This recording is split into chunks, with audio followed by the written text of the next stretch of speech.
Hello everyone, this is Tormuse, and today I'm picking up where I left off in my In Other Waters game.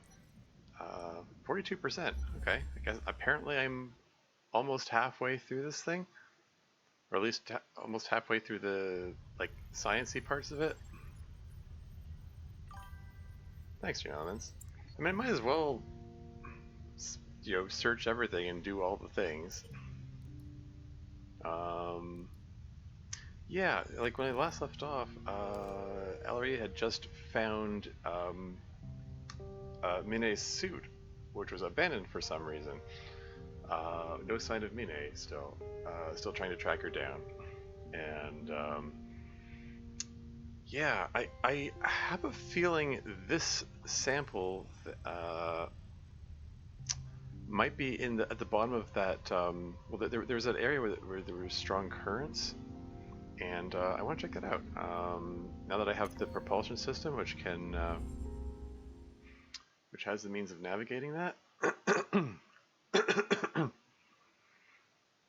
So yeah, let's just head over there. See what there is to see.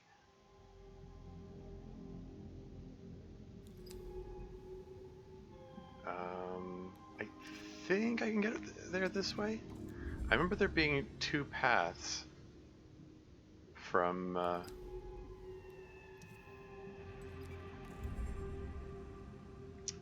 there are two paths there from this way station.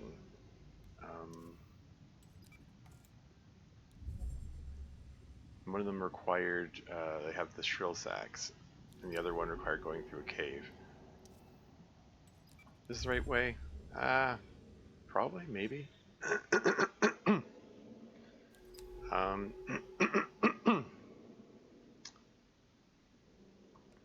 only have two shrill sacs, maybe I should have brought more. Oh well. It's probably fine. Bring more next time. This is me attempting to take the shortcut by clearing these guys out. Glittering stock, sample candidate. Shall we collect some samples? Why the heck not? More shell sacks. Works for me.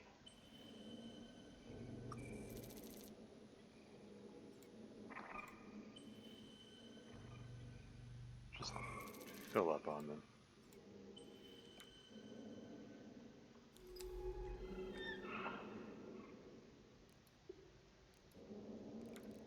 And if I drop another one over here,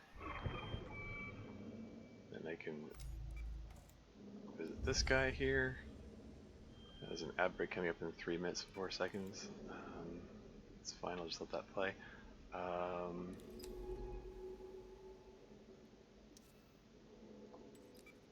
Glittering stocks, more shrill sack stuff.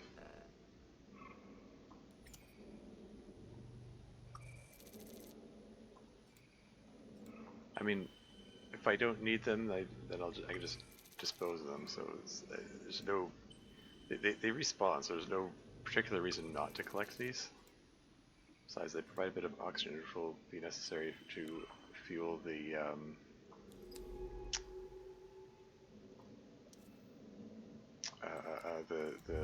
propulsion system.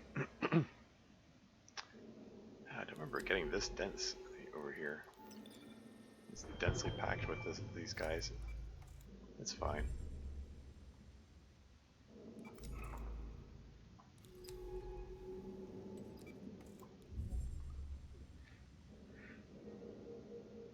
So if I veer to the right a bit, I think the path to the left goes to that cave. The path to the right leads in the direction of the starting location, if I'm not mistaken.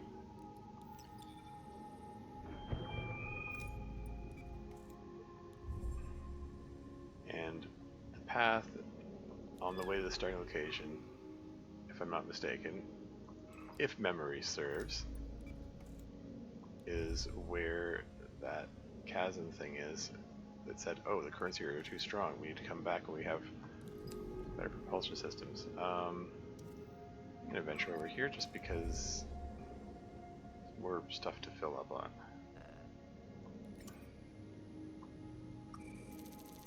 Oh, Okay, stock bark? Yeah. Don't mind having a bit of fuel. A little bit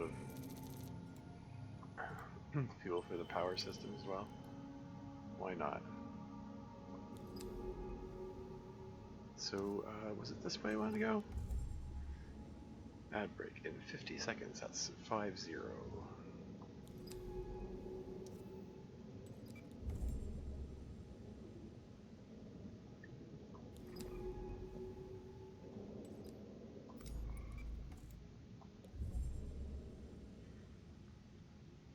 Here it is.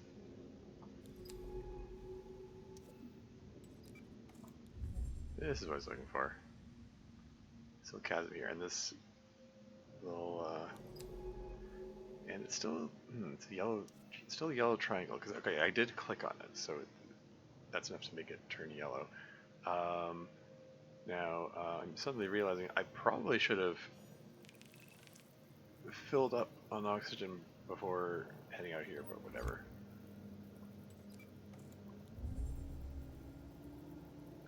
What else we got? We got a white triangle. Hey, place I haven't been before. Deep rift. The central rift is deep and wide, and the current running down it is relentless. Well, I got propulsion systems that can handle it now. Heck yeah. Spores and other particles leave greasy streaks on the faceplate of my helmet as they hammer into it. Rushing waters. Oh, keep moving.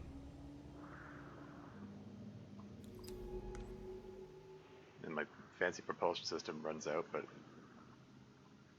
looks like it still says violent currents.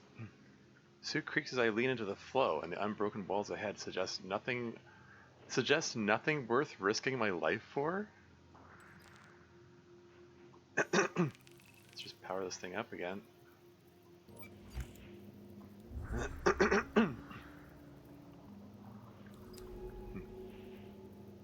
Oh, ad break has started. Broken cap. Sample candidate. This mushroom-shaped stalk cowers beside the rift. Its cap broken and segments of it sit in the sand. We could sample one here. There you go. This is what I'm here for. Collect those samples. Collect them. 10% fungal, 30% tissue.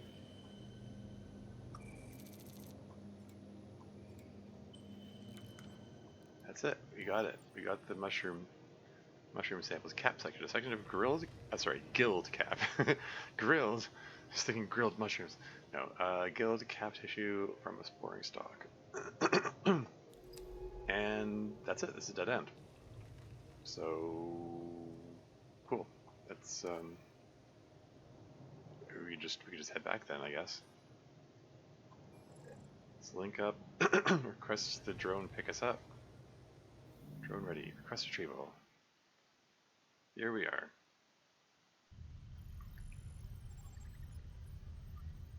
So this is this is the last sample to collect, right? If I click on dive map, there's nothing left. All that's left is the story-based destination. Okay, so toss these mushroom bits in here.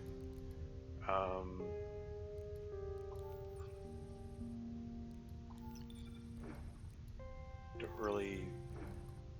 really need these. Just add them to the collection. Why the heck not? And then I go to the lab and sample analysis and drag the bit in here.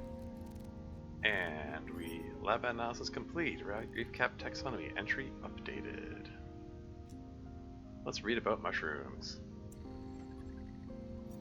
Fungi novi, fungal stocks, reef cap. Theories. Okay.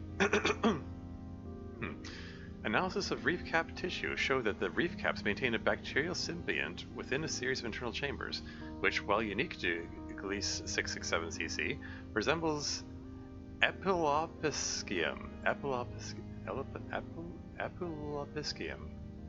a large-celled bacteria found in the stomachs of terrestrial surgeonfish. Okay. Getting hyper-specific here.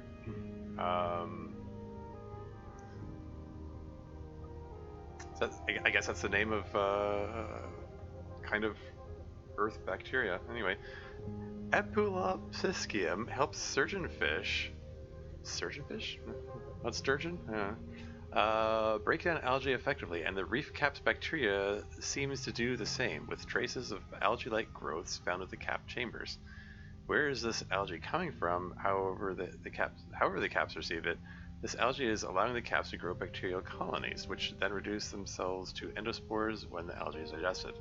These endospores are then released to the stalks in the local area to renew the strength of their colonies. It's an incredible recycling system for protecting this ecosystem. And you got a sketch. mushroom. Chitin plate sutures? What, there's chitin on the mushrooms too? Spore releasing gills. Section view. Endospore chamber, supported reef stalks. There you go. Ellery sketched some mushrooms. And with that done, I think we're ready to head on to the actual story-based destination.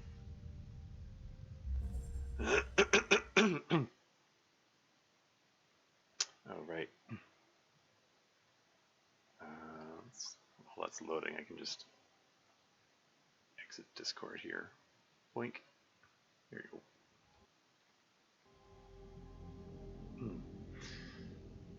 Okay, and before I set out, I'll remember this time, feed some oxygen into this thing so it's ready to go, and then come on, replenish oxygen. Do I have to tell it to link up before I can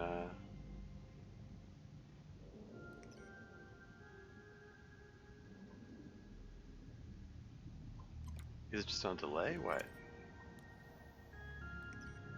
There we go. Why was there such a long delay before I was able to reoxygenate? There we go. Okay, cool. So let's head off in this direction. I went up there before. Maybe I shouldn't have. Now all the triangles are yellow because they've all been explored, and I don't remember which direction is the one I want to go in. If we just generally go in a northerly, like northwesterly direction, I'll probably get there one way or another. Northern Rift. Ah, here we are. Okay, strong currents. Flecks of spores and other organic material whip past in the current, dragged into the dense stalk patches in the west. Well, previously we were unable to navigate these currents. Now we can go... Propulsion system, go! And then... we head out here. And there we go, white triangle. Another place to go. Rift's center. This massive split in the ocean seems almost too violent to be natural. Both sides are almost impossible to see from this center point. Well, we're gonna go head out there. And there's another white triangle here, and sheltering pillar. This pillar rising up from the ocean floor deep below, provides shelter from the rift. Sounds like we should be able to just go straight there without the need of the propulsion isn't active. There's something on the other side. A huge green cloud rising up from the shelf. That must be the bloom. Is that so? Can you find out what the bloom is that Minae is talking about? Northern shelf, less dramatically shattered than the central reef, the northern shelf slopes down gently through layers of sediment.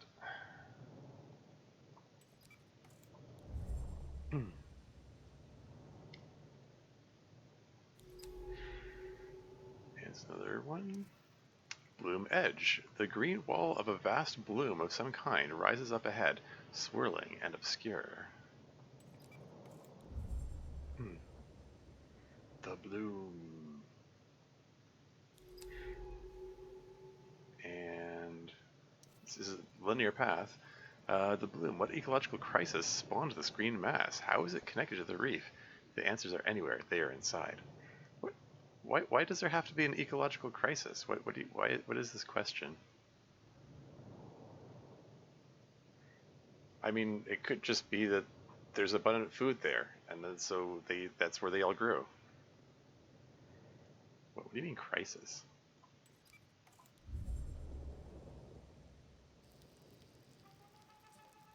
The water inside is totally anoxic. The suit's rebreather can't function. Oh, really? I'll have to run on reserve oxygen while we are inside this place. Oh, okay, so can't stick around too long then, I guess. Strange rocks. Bulbous and shiny, these formations sit under a coating of green filaments and growths. Oh, we're going deeper. Should have brought more oxygen, I guess. Oh well. It's still a linear path. Oh, new thing. Pale fan. These pale, delicate fans are almost bone white against the clouded green of the bloom. These fans seem to be reoxygenating the water. I'll start logging notes. They should be useful. Oh yeah? Filtering fan. The water here is both highly oxygenated and temporarily filtered of its toxic microbes by the fan. Does that mean I can, yeah.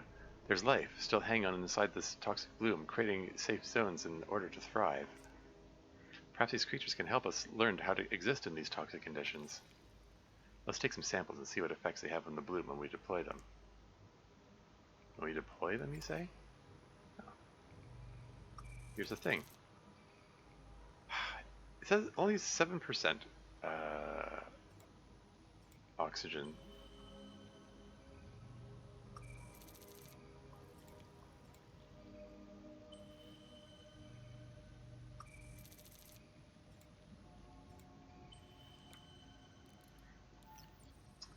Fan dust. Bloom oxygenating dust, harvested from a filtering fan. And you're saying I should drop one of them in the water and see what happens? Oh, there's another one over here. Occasionally, this fan shivers, releasing a flurry of green growths that have gathered among its gossamer spines. Filtering fan. Say, look at it. This fan sits among shards of rock, trembling in cyclical currents of the bloom. Okay, so what does happen if we deploy this out here?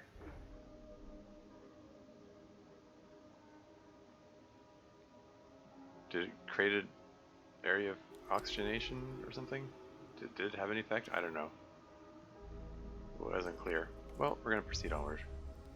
Like, we can recall ourselves back if need be, if the oxygen gets too low. But just, yeah, just keep gathering these things. I'm sure Ellery will let us know when we're supposed to deploy it at a specific location or something. Ooh. Animal life? Bivalve creature? This bronze shell sits half... Oh, sorry. There's some kind of shelled creature hiding in the silt over there. We need to figure out how to tempt it out of its burrow. We do? Perhaps a sample from elsewhere in the bloom? Something that reacts with the microbial growth itself? Sure.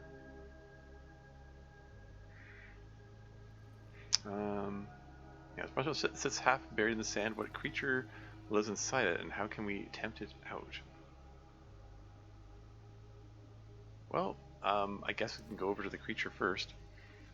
Silt drift. A rise of silver silt fills the depression created by the corroded rock shelf. The tip of a shell pokes above it. Is that an eye?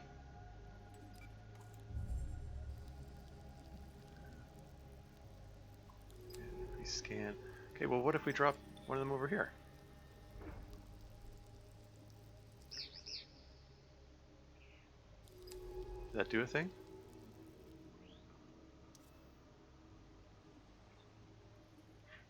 Okay, it prompted it to move when I dropped the thing into the water. Ellie didn't have anything to say about it. Yeah, dropping this into the water did create a space where oxygenation is transpiring. Toxic waters. Away from the rock outcrops and fans, the visibility in the bloom falls to near zero. Well, we're gonna take a look anyway. Oxygenation still is an issue.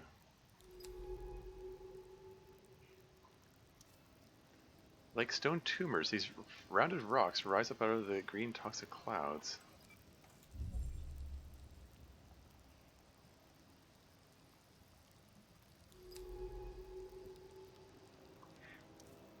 These fans have to be filtering the water of the bloom to feed. Behind each one is a small area of clear oxygenated water. Filtering fan. The rear side of this fan, free of the green strings of microbial growth, has a pale ivory sheen. Yeah, oxygen reserves are getting uncomfortably low. The bloom is vast. What could cause and sustain these processes on such a scale? With the oxygen gone, the microbes here must be metabolizing some other substance in order to persist. Yeah, I suppose so. Yeah, don't like how low oxygen is getting. I might have to recall myself here and refuel. Oh, right. Well, you're getting dropped into the oxygen tank. Yeah, it provides very little oxygen.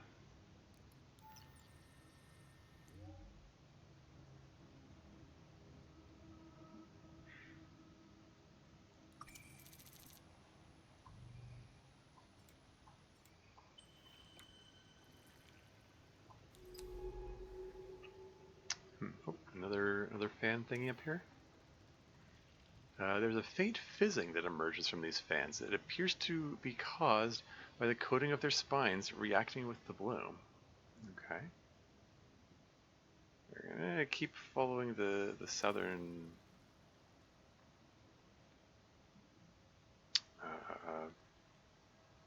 the southernmost options to go anyway.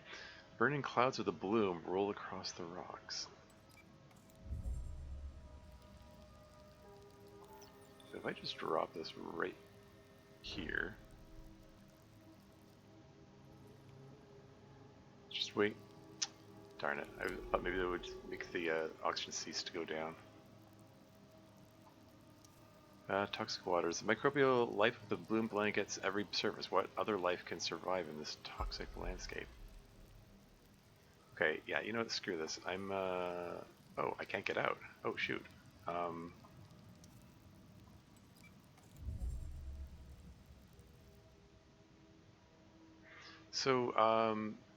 Yeah, the fact that the drone can't pick me up here is a little alarming. I was leaning on it's fine. I'll just call the drone to get me out of here.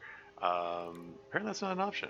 Okay, I'm dropping this shrill sacs into my oxygen tank to reoxygenate here.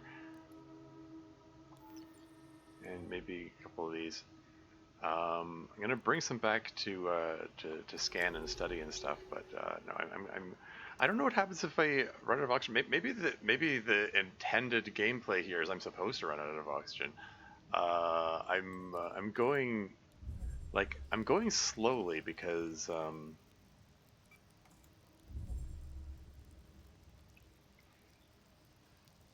trying to read everything.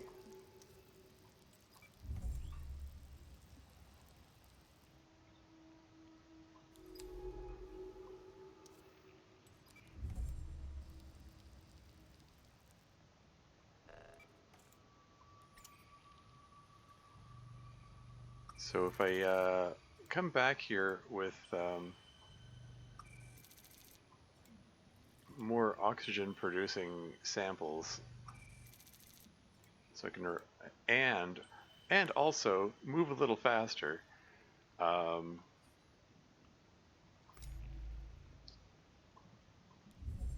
I should be able to make better progress.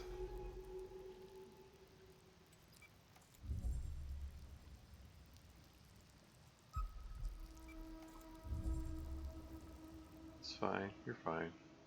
Okay, we're out of the bloom.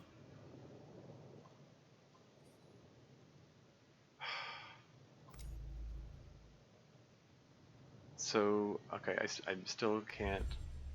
I don't have access to the link. There we go. We just had to get some distance from the bloom, I guess.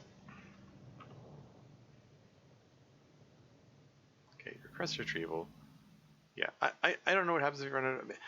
Like I said, I don't know. Maybe the intended gameplay here is that I'm supposed to run out of oxygen, but I'm gonna play it safe and like not do that. I mean, like this game has been so far has been very generous with like supplies of all kind. Um, there's never been a situation where I was like actually in any danger, but you know, all the same.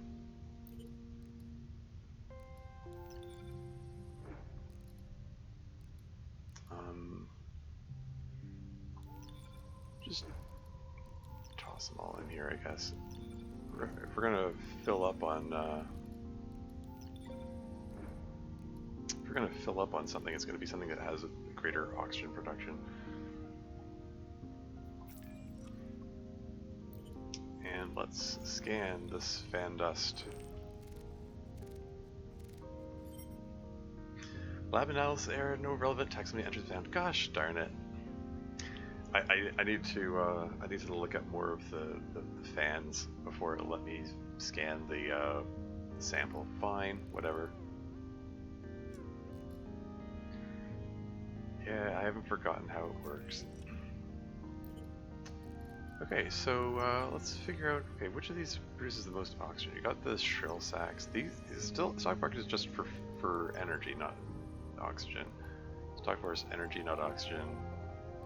Energy, not oxygen.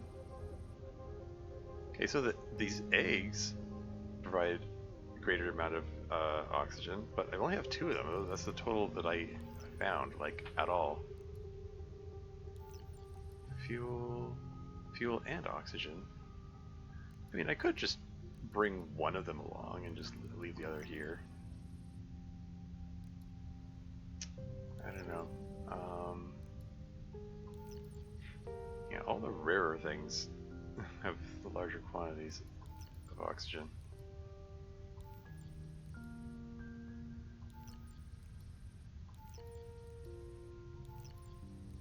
I'm just clicking through these, trying to figure out which provide them. Okay, so like this is 15% worth of oxygen, so let's pull a couple of these out. As long as I have one of them, it's probably... Nah, these are the rare ones. I feel bad about throwing these into the oxygen tank.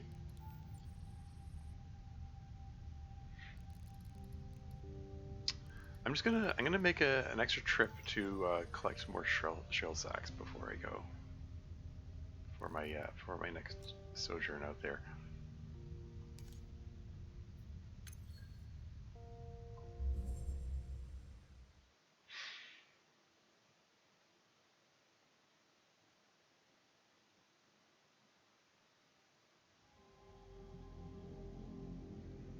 Okay, so fill this thing up.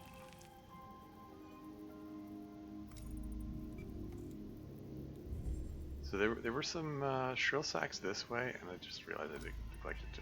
The whole point of filling this thing up was so that I could fill up oxygen tank afterward. Whoops. Oh well.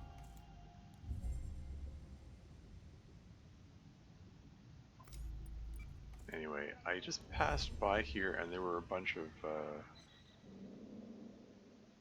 there were a bunch of shrill sacks to be had around here, right? Or I guess they. It takes shrill sacks to make shrill sacks or something. Here we go.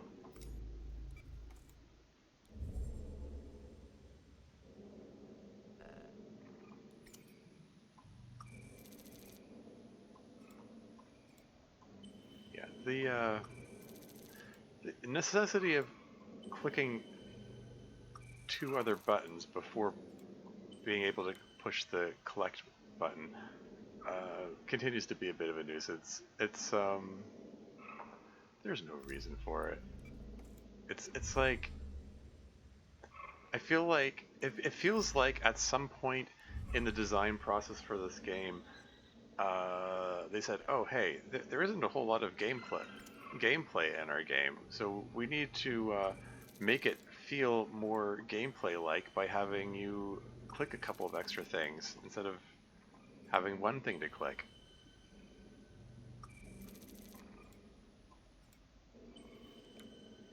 Yeah, it's like, oh, wait, I wasn't even looking. These are just stock spores. This is nothing. This isn't what I wanted. Oops.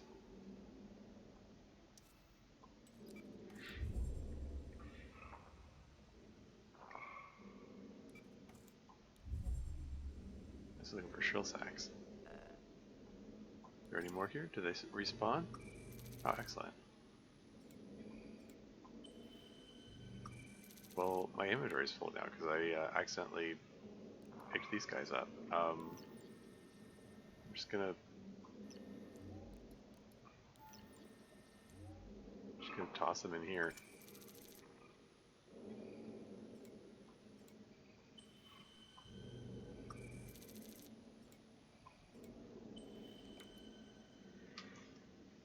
Okay.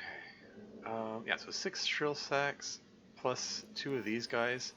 These will give me an appreciable amount of oxygen for my trip to. Wait, where am I going? Was that the way I came, or do I go this way? I want to go north. This looks more like it.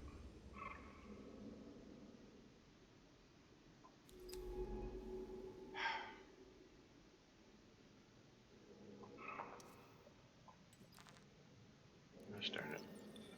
Gonna make me use these things up. I came here to collect more of them.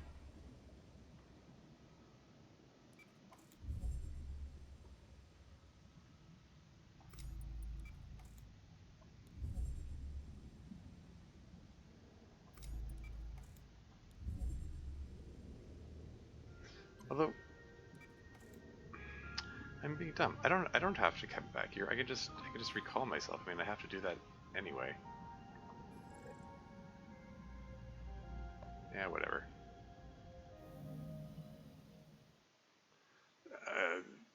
I'm not being terribly efficient here, but whatever. It's fine.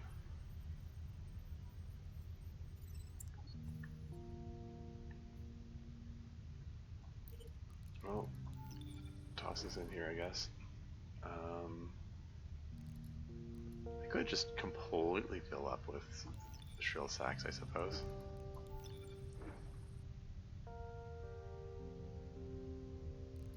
Just have as much oxygen as possible when I go out.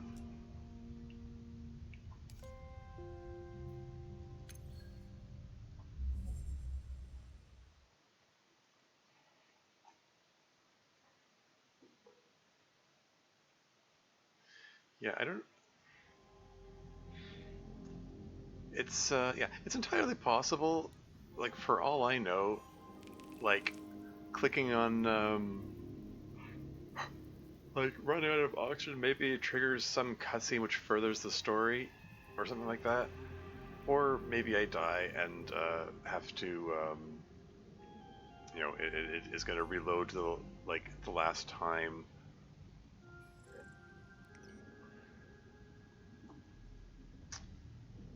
Like maybe it's going to reload to the last time I was at a way station, for instance, or something like that. I mean, the way the game has been, how it, there we go.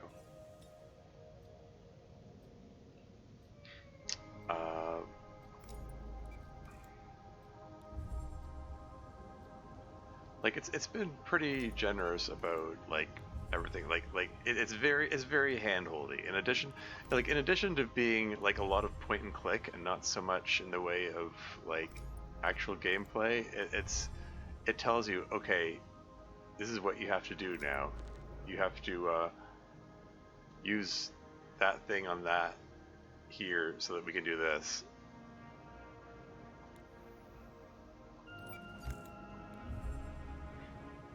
You know, which doesn't have to be a bad thing. It's just it's a thing. It's just it's a design choice.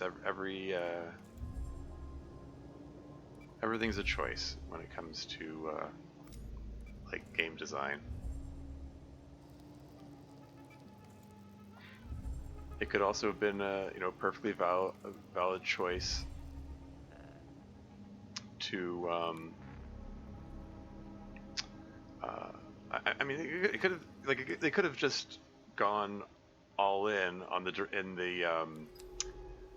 like. What am I trying to say? Um,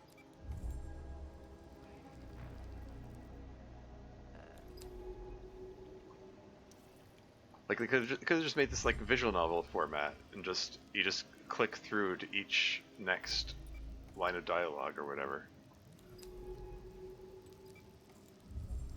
and not have any like real interactivity.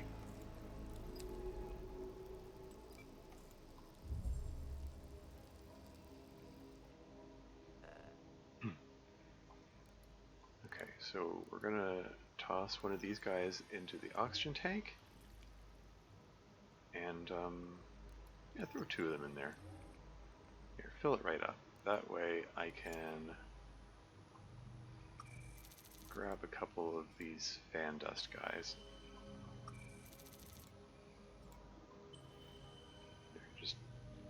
Just have lots and lots of oxygen available to us.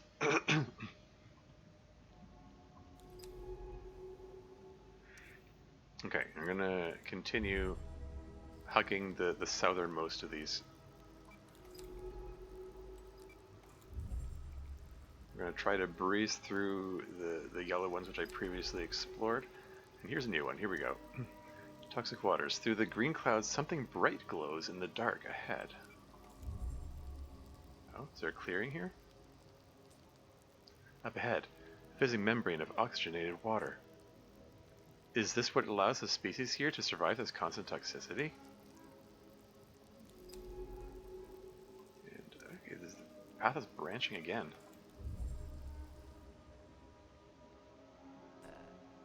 These strange forms scattered around inside the bubble. Are these skeletons? They resemble radiolarians, but far bigger in scale. They are incredibly ornate. Radiolarians? I'm not familiar with that term. A colony of shattered domes lying in the silvery silt. What were these creatures? This is another fan? Nesting creatures, okay. Within these complex these swarms of bright creatures provide vital safe zones in the bloom. Let's start logging data on them. I should know by now. Ever I see a new creature, Ellery's about to have a line about it.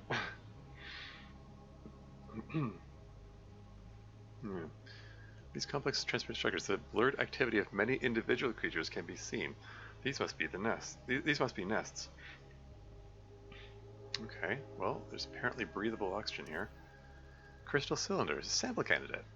Protected by the sheer wall of the bloom's central ridge, these open nests flutter with the movement of their swarms.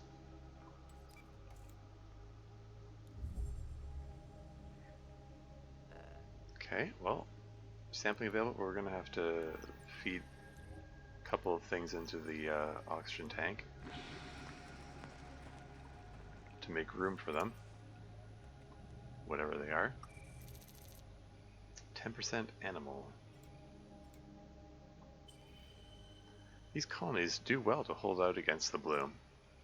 The individual creatures seem to be able to adjust the microbial growth. We can use this. We should try deploying a colony to see if we can create our own safe zone inside this toxic flood. Is that how it works? Tried deploying the other thing and it didn't appear to have the desired effect. Nest workers, tiny transparent creatures sampled from a woven nest. Huh.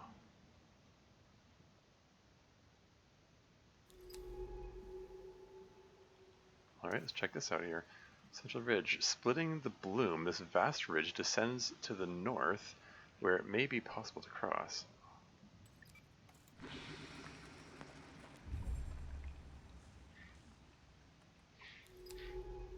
Okay, so this doesn't go any further west. Let's check this one out here. Bubble edge. Tucked into the ridge wall, this bubble is filled with oxygenated water, filtered through some unknown microbial process.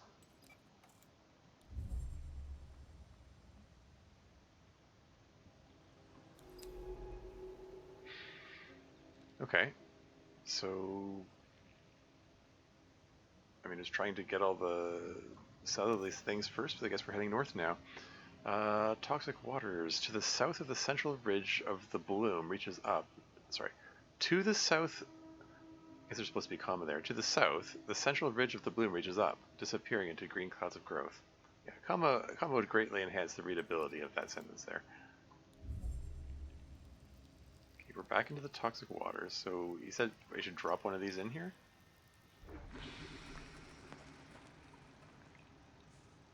Does that make it breathable again? Okay, yeah. So it created a little bubble, breathable bubble. Is that a permanent breathable bubble, or is that just going to fade over time?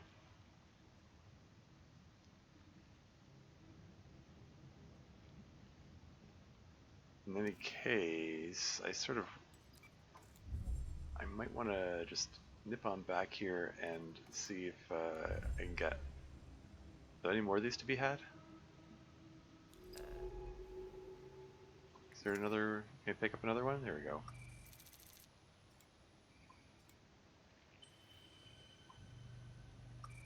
There's another one. My inventory is full.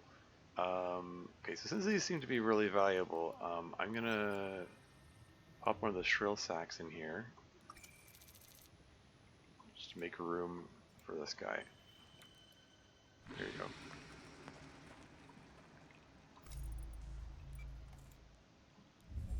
Ah, the bubble faded. Okay, so it was just a temporary thing.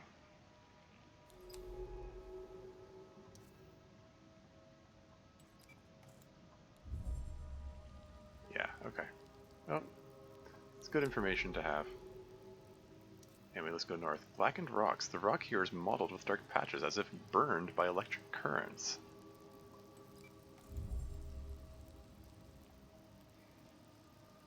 How curious. And let's try the westerly direction here. Rocks jut out from the green at strange angles.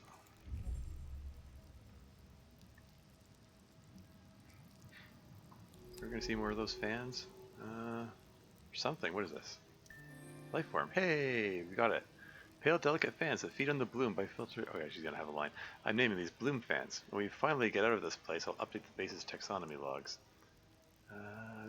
Feed on the bloom by filtering it through their bodies using a catalytic dust to counter its toxicity. Cool. A sickly pale green light filters down onto the rocks.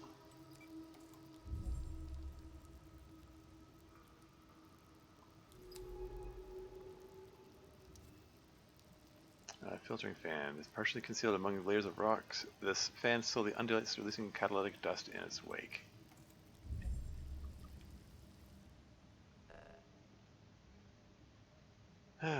Okay, so what do we got here? We've got found a thing. Fan dust. Well, we're gonna feed our existing fan dust into the oxygen tank. These just provide fuel or... Okay. I'm gonna drop this guy into the oxygen tank. Theoretically, it's the more efficient oxygen source, and I should save those for later. I should do them last, but do want to keep some shrill sacks in there just in case. They're the ones that I'm more likely to need, I think. And what do I know? I mean, more likely. I mean, historically in this game, I've needed the shrill sacks more often than the other one. I would have forgotten what it's called. Well, in any case, let's click the buttons, collect this thing. Yeah, the extra button presses is the kind of thing, it probably wouldn't be noticeable for someone who is using their dominant hand. Me with a broken wrist and having to do everything with my non-dominant hand, it's more noticeable. Like the moments of unnecessary busy work. Oh well. Anyway, blue flashes flicker across the shattered strata of rock. Away we go. More deoxygenated territory. Rock sheets. Huge plates of layered rock make the floor here into a jagged pattern of small overhangs.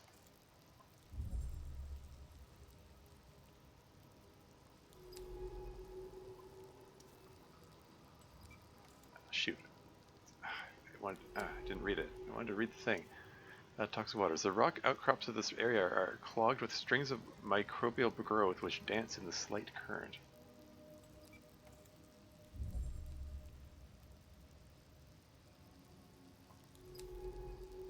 Ooh, new life form. What's this bivalve creature again? The creatures bury themselves to hide from the bloom's toxicity, making them one of the few life forms that can survive the bloom. A large bulbous rock emerges out of the rock floor. Silt gathers in the winding cracks that score its surface. Oxygen is getting uncomfortably low.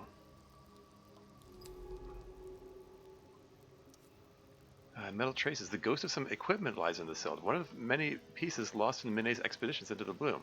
Cool. Okay, that...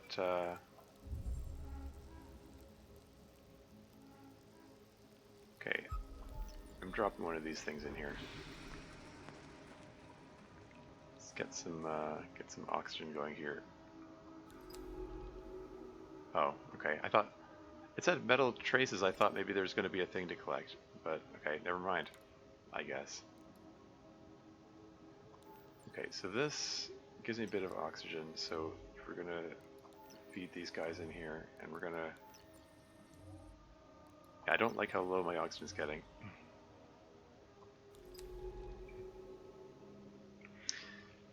Okay, scorched plain. The nearby bubble sits alone in this flat plain, scorched by the chemical process of billions of metabolizing cells. How much further is this path? Okay, looks like there's another. Okay, I'm just gonna go there. I'm gonna read it afterward because it looks like there's oxygen here.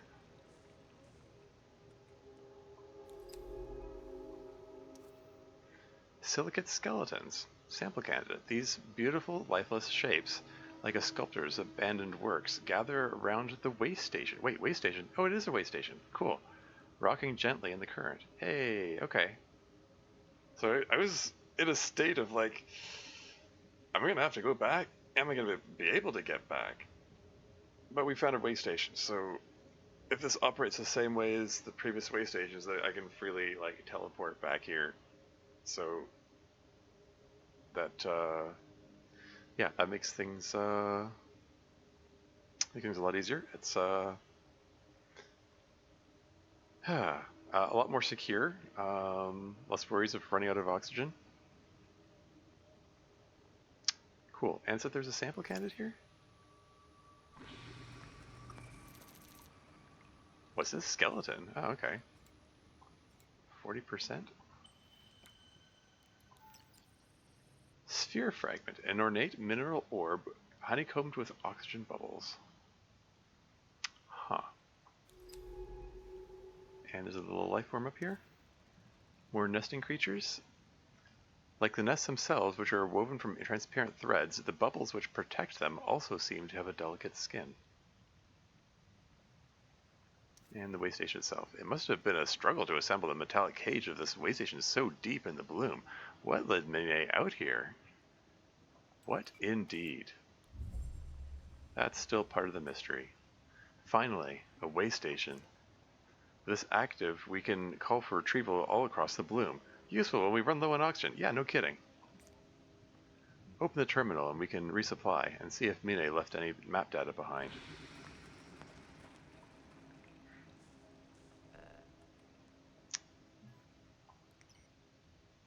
Yep, download map data. Go! Scene complete. Data released to pilot's console. Got our logs here, and a lot of trips back and forth between here and a laboratory? That means she must have set up a remote lab somewhere deeper into the bloom. She spent months making trips to it, ferrying some materials from elsewhere in the bloom to here to there. She was studying something important to her. We have to find that lab. I'll log the coordinates in the dive map when we get back to the base. Well, let's reoxygenate and repower, and then link up. Let's just drop in, drop into the way station. Let's look at stuff.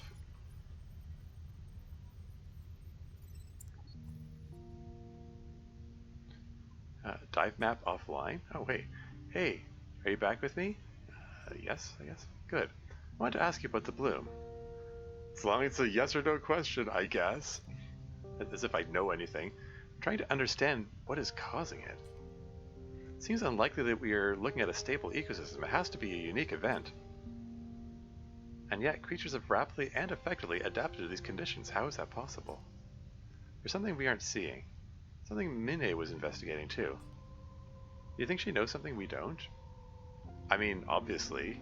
Obviously the answer is yes. She has to. Maybe she's holed up in the lab, mentioned in the map data, waiting for us. Let's find that lab.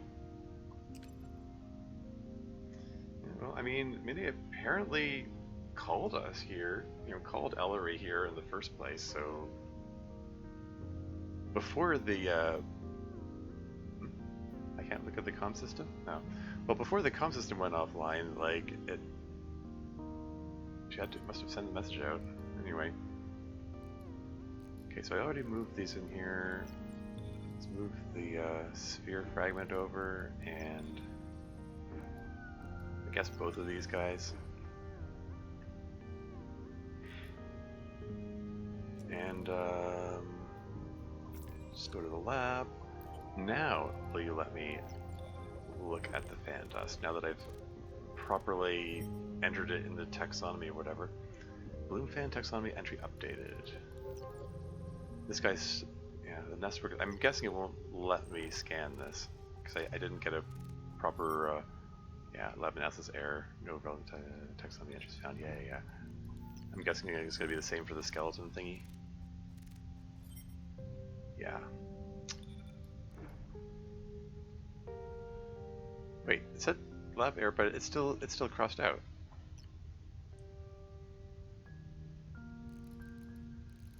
Yeah, like this one didn't cross itself out when it failed to scan.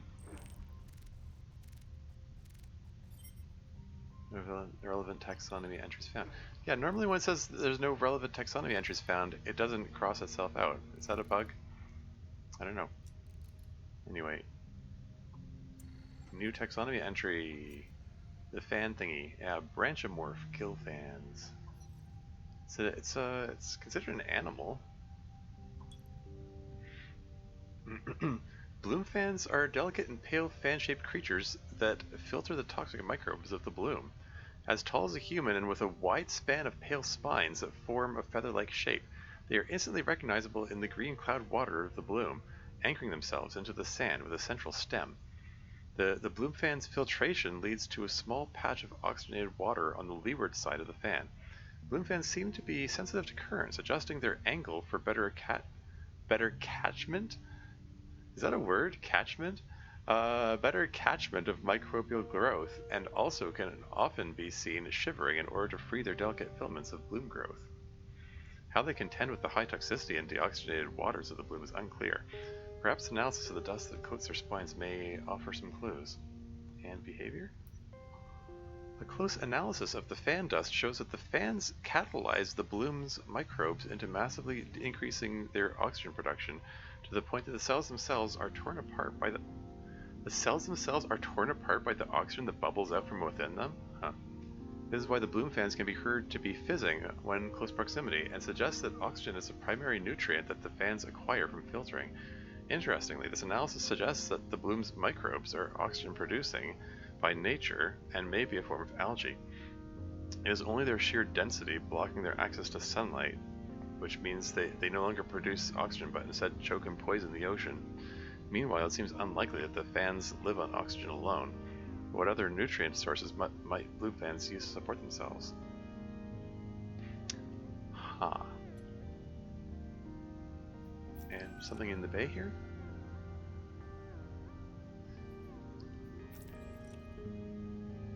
I'm guessing I'm sure it would tell me if there was a new log entry here. I'm unable to select. Okay, now I can select the comms thingy.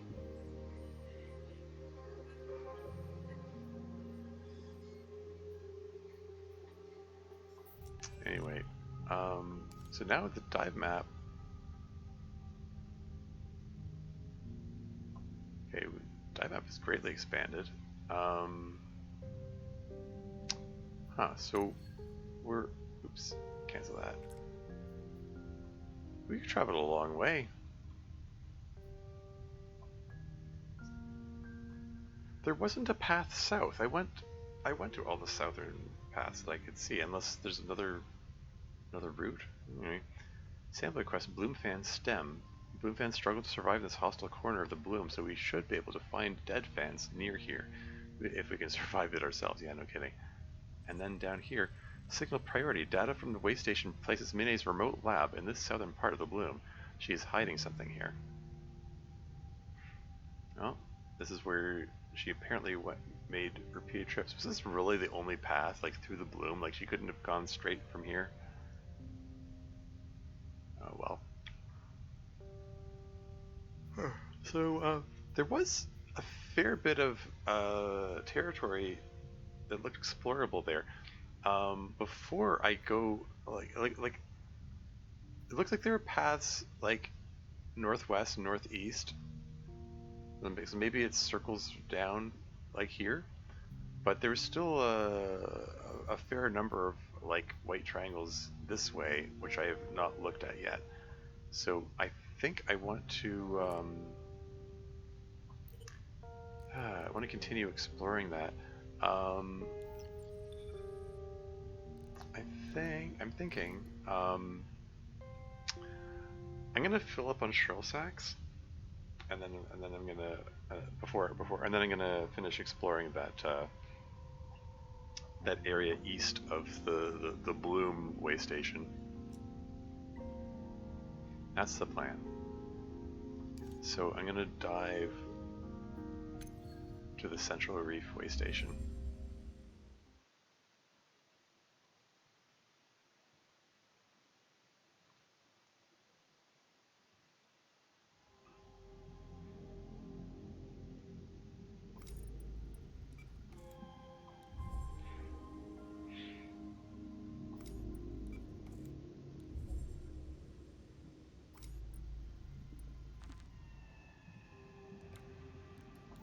Drop my one shrill sack there so I can travel through here, and then travel through here,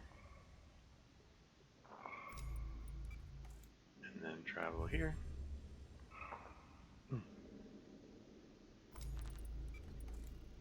And pretty sure this is the closest source of extra shrill sacks.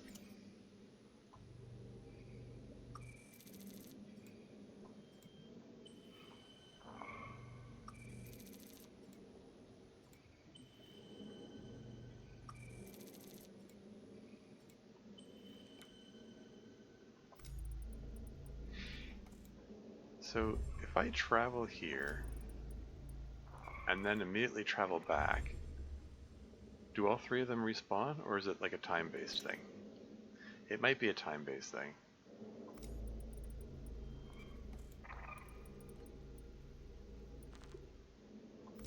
Like, how long do I have to wait for the shrill sacks to respawn? Not sure.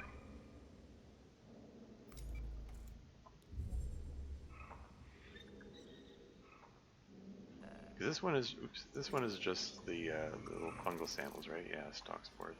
Yeah, I'll grab them anyway.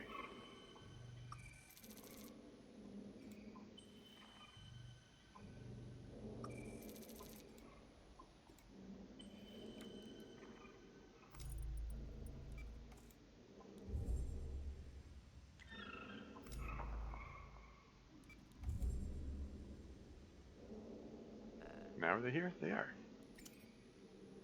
Yeah, like, did I just have to wait a certain amount of time? Did I need to do a certain amount of traveling? Like, what's the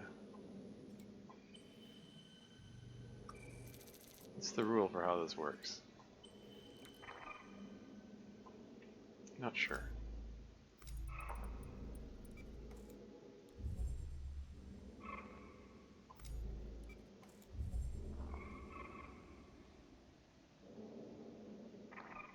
Like, these ones didn't respawn.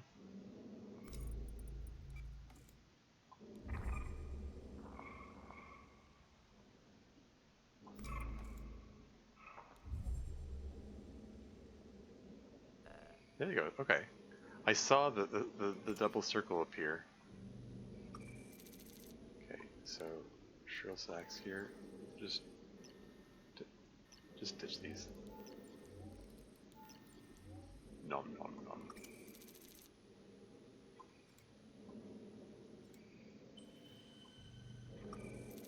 There are more efficient oxygen sources than these shrill sacks. This is just what's most convenient.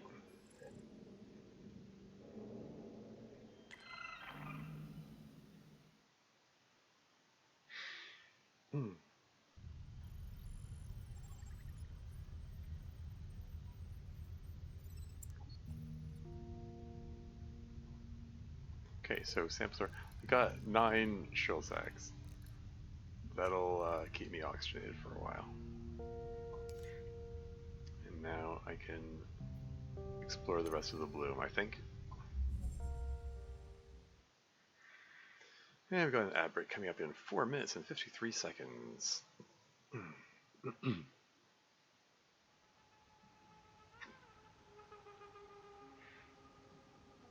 we're gonna pump this full of oxygen, just because.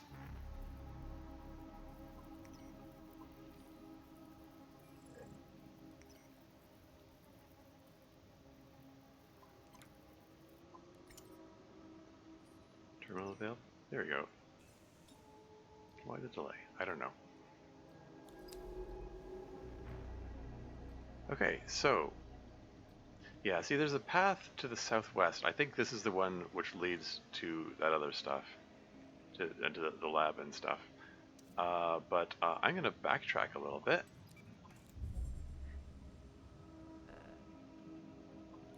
So, is this where I got the skeleton? Yeah, sphere fragment. Ooh.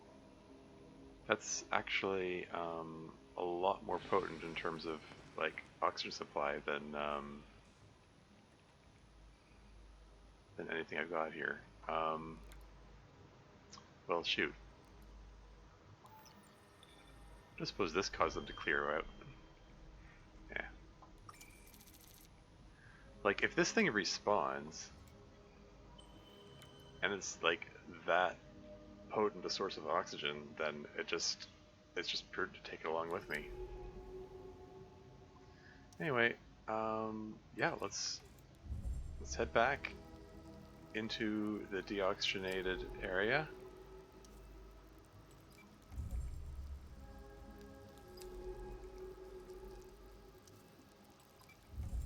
Let's try to breeze through quickly as I can.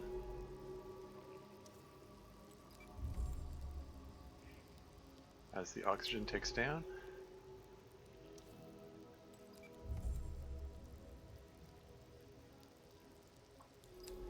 And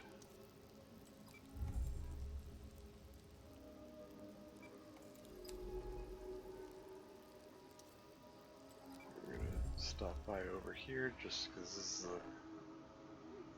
one of the rare little breather moments we got available to us here.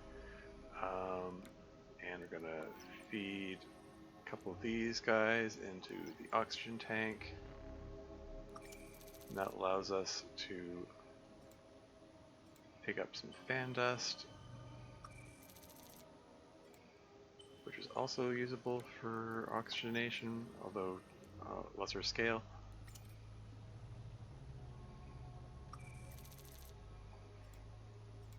Every little bit helps. And we got a little white triangle over here. Ad break in 1 minute 45 seconds. Toxic waters. Shards of rock with green clouds between turn the seafloor into a miniature landscape.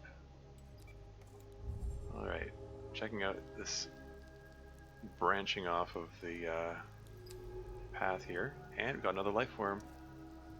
Another bivalve creature. Fan-like fins which can fold down, and a simple set of retractable eyes enable the creature to totally conceal itself within its shell. Silt drift. Piles of silt have gathered up against these melted rocks, filling in the gaps beneath their strange distorted overhangs.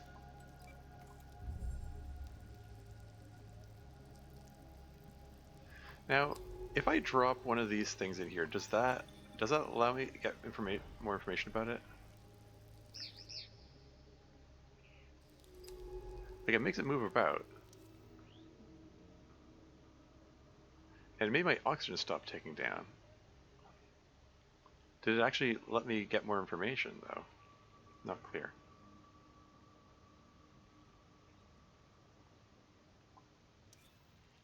Shell pile. Between these two rocks, a pile of shell fragments has gathered. A bronze one glimmers among the green. We could sample it here. Cool. I'm going to try moving over to this first and then drop it before I click on the thing and see if I get more information, more scan data. Animal 5%, shell 10%. We got a thing. Bivalve shell. A bronze-colored bivalve shell found in the bloom. Cool.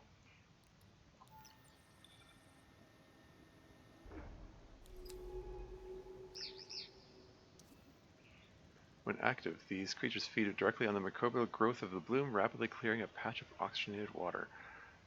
And ad break is imminent, so I'm going to pause, and I'll be right back.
And then back again.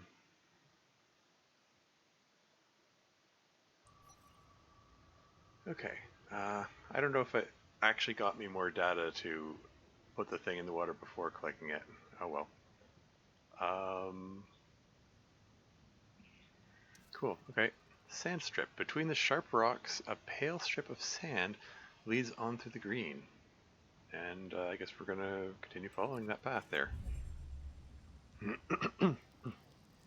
Back into the deoxygenated water. There's a path north. I want to explore all of it. We're going to go south first, though. Melt hole. Melt hole. A jagged-edged split opens up in the rock shelf, a place for green clouds to gather. Yeah, and as our oxygen continues to tick down, we can bring up the link to request retrieval. Just double checking that.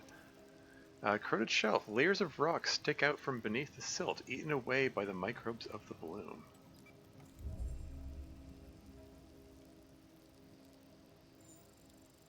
Mapped region connection available? What? What? Oh, okay.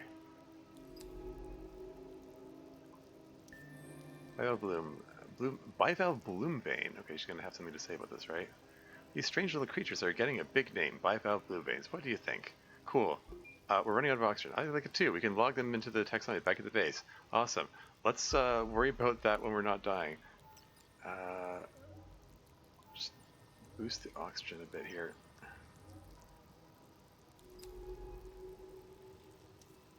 Silt piles. In the rusted holes of the rock shelf, silt is gathered, forming a rare shelter for life in the bloom.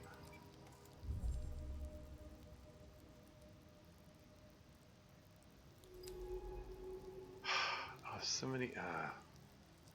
Okay. Let's go this way, I guess. Toxic waters. The bloom is blindingly thick here, though to the southwest something glows between the microbial clouds.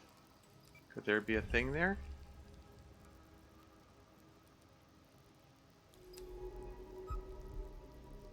Okay, I'm gonna head over here because it looks like there's a clearing where there might be some oxygen. You can just, even though it's moving a little away from the path I intended. And we got some fan dust.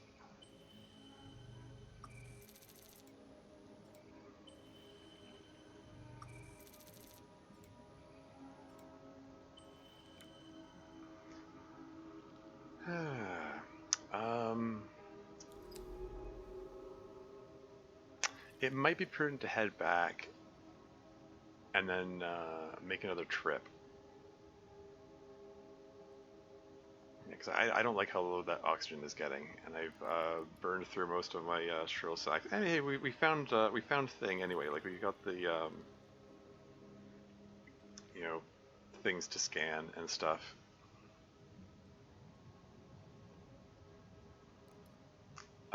Yeah, let's just recall back. I'll be able to get here faster when I don't have to stop and read everything.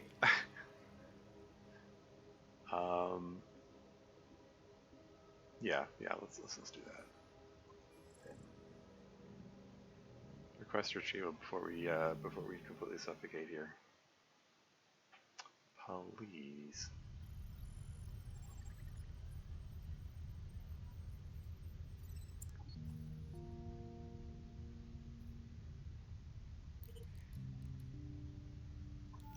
Yeah, just more fan dust? Why not? We got this guy. That's a new one. This to the pile.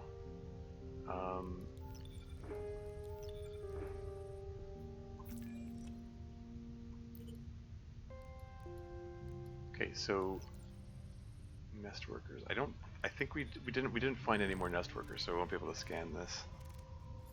Yeah, 11 nest. We don't have the thing for that. But this one, lab analysis complete. Bivalve bloom vein taxonomy entry updated. And what's this thing connected to?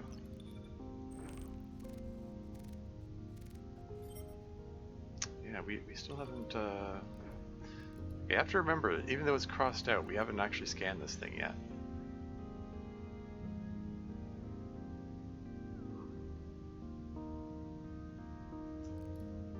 Anyway, taxonomy updated, so let's take a look. Myomidia, soft bodies, Biobloom vein, Bivalvia felphyllum. We got a theory added here. After being lucky enough to come across an entire bloom vein shell, analysis provided some possible explanations for those creatures' neurotoxin resistance.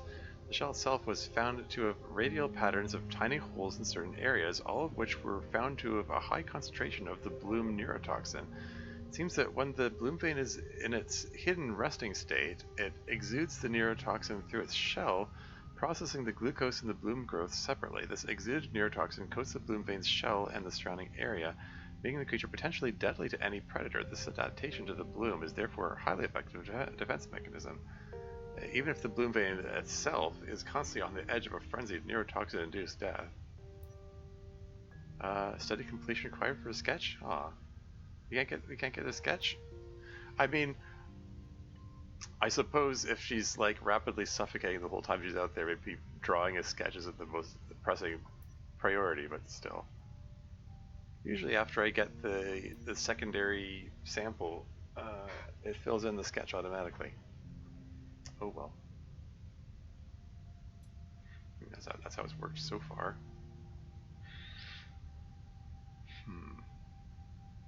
So, anyway,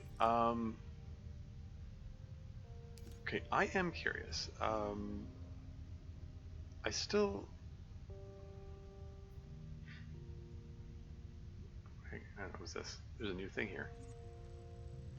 Salamacrest bloom fan stem. Okay. So, it still wants that secondary thing. And Salamacrest bloom froth? Bubble?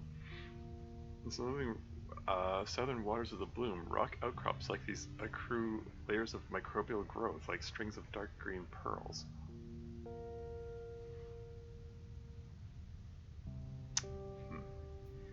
Okay, I'm gonna fill up on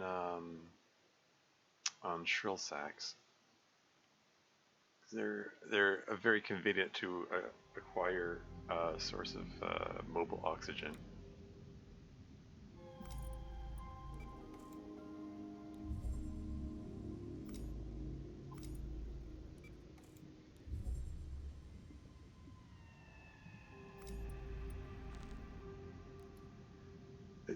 Is this the only... Wait, by any chance, are there any shrill sacks this way? Like, is it possible to get them without,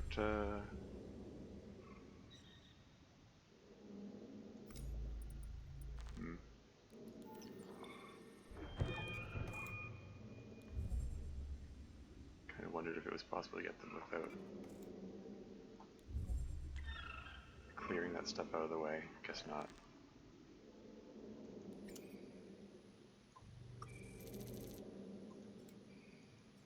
Anyway, let's fill up on these samples.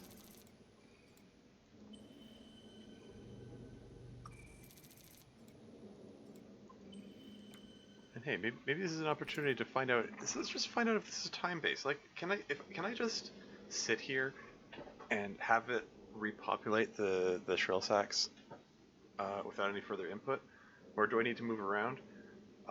Something I haven't quite determined. Like, they do just come back apparently. Like, when I moved to the other place, then it came back again. Oh, suddenly they're there again. But when I went to it and did it too quickly, it seemed that they didn't come back. Here they go. Okay. Yeah, it's just completely time-based thing. I can just sit here and just accumulate them. Oops. Making me click the other buttons again. Okay, so I can just hang out here and wait for them to come back, and then I just completely fill up on shrill sacks. Cool. Okay, yeah, good to know. How's everyone doing? Yeah, I'm still looking forward to. I know like the cast on my wrist seems to keep dominating the conversation in these streams, but it does keep me preoccupied. Looking forward to getting this thing off in 5 days. At least that's the intent. That's the plan. I mean, like I've been noticing lately, particularly yesterday and today, um, having moments where like I did a thing and I felt a twinge of pain in the region of the scaphoid, the broken bone here. Um, and like I'm noticing it like when I particularly like when I raise my hand like this, I feel it. But I also notice that if I like support it with the other hand and I'm able to like just totally relax the muscles, then the action of raising it doesn't elicit pain. So maybe it's like maybe the muscles in there are overworked, um, which I mean they shouldn't really be working much. If anything, the muscles are going to be atrophying because they're from disuse for the last month and a half, um, thereabouts. Um, but muscle guarding is a common reaction to pain.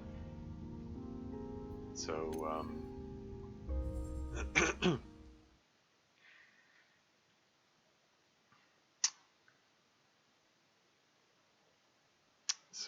I mean, it could be.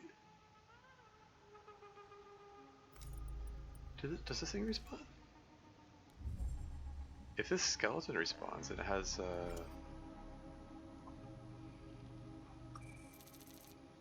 40% oxygen. Maybe I should be hanging out here and replenishing this instead.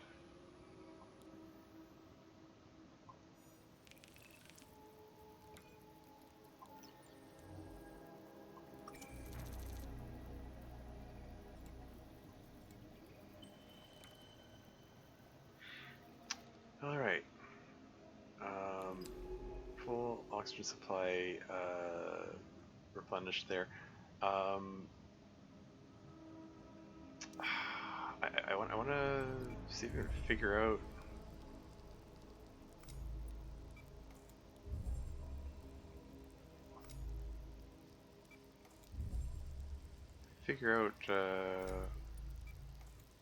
where was I was going before.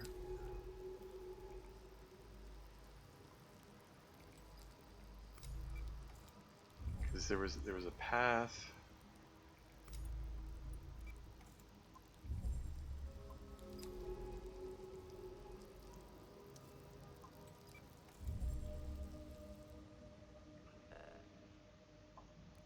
Okay, so this I can just feed these guys into my oxygen tank, and then I can pick these guys up. They provide a smaller amount of oxygen, but it's still helpful. And if that goes in there, then I can pick this guy up. There you go. Yeah, oxygen tank completely full and inventory full of oxygen producing life forms, so I should be able to explore further. Now I think that this triangle, the yellow triangle that's like this, the east by southeast, that leads back out of the bloom. I think this is where I was exploring it before. Mostly just kind of winging it, trying to remember which direction to go, which direction I've been.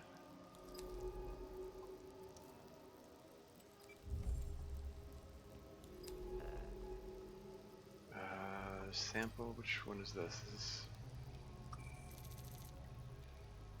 bivalve shell. I mean, it doesn't hurt. Okay,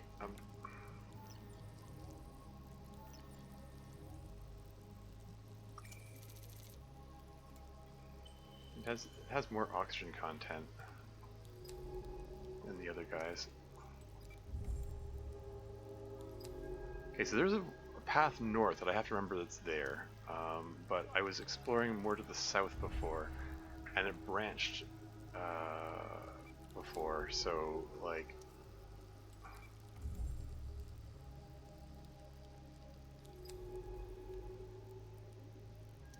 okay, that's another path I need to explore. There's so many paths to go. have to move quickly, because, like... Okay. Go here first. Let's, reoxygenate.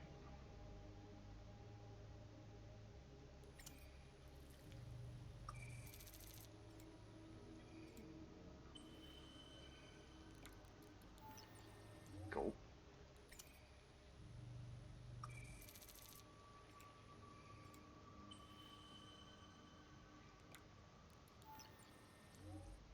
We use these things up first because they only have 7% oxygen thingy, whereas these have 10%. I'll keep one of them around. Actually, no. If these regenerate over time, if it truly is just time based, then I could just sit here and wait for them to come back. Like if I give it infinite time, I can just get myself up to full oxygen wherever every time.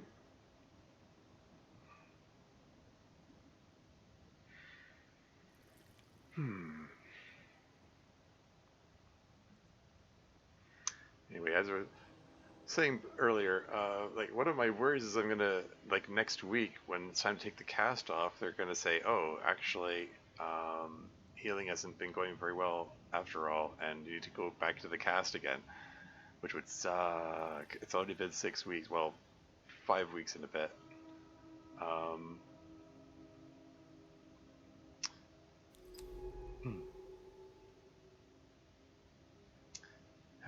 Yes, there's a path down there. I did want to take a look over here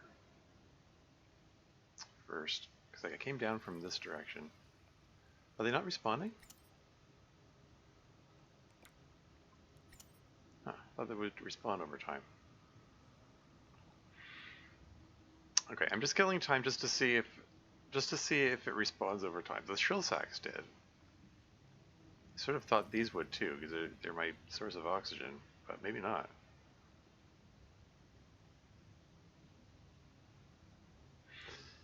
Yeah. Anyway, yeah, I don't know. Like at the 3-week mark, the specialist he gave me an option. He said, like, he took the cast off temporarily to do an X-ray to see how the healing was going, and he gave me the option. I can put a new cast on, or we can try going with a splint. Which will have some more mobility. But we'll basically feel more vulnerable, really. And I was like, it's still too sore, it's still too tender. Put it back in the cast, which seems like an insane thing to request, because the cast sucks. But I want the best chance of healing and so on. They did say, I think the scaphoid bone, the one that's broken, has a poor blood supply, so it tends to heal slowly.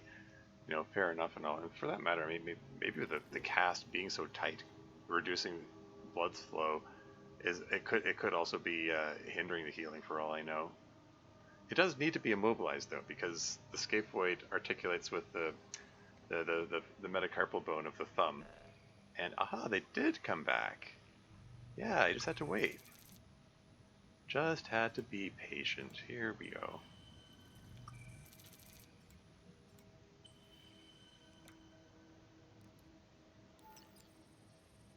So let's just feed these right into the oxygen tank. Well, feed one of them at least.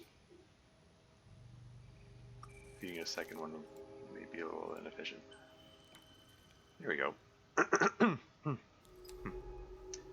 So yeah, like I said before, I want to clear the southerly most ones first, but I want to head over here first because I thought I saw another triangle over here. I just want to confirm that. There is. Shoot. I'm going to go this way first. Ah, shoot. I didn't read it. I was just being frazzled. Traveling this deep in the bloom is like swimming through the interior of a vast green dome. Okay, so this looks like it just... Does this reconnect with where it was before? Because this is a yellow triangle here. Okay, so yeah, this just reconnects with itself, it looks like. Cool.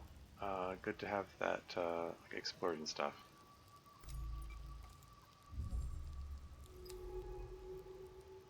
There's a white triangle here, so we're gonna take a look over here, and while we're in motion, can we just feed the oxygen tank? Efficiency, hey! Okay, and so I think this is just reconnects up with where we were before. Okay.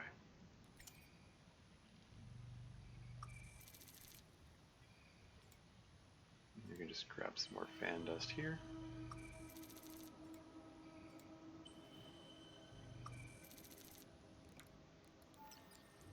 Feed these straight into the oxygen tank. Grab another one. Feed that into the oxygen tank too. Okay, so there was, so I think this here is, this is part of the line where when I initially entered the bloom.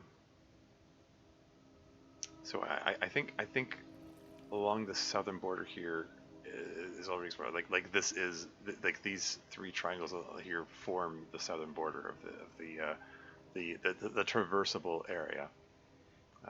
Why are these little crosses there, dance?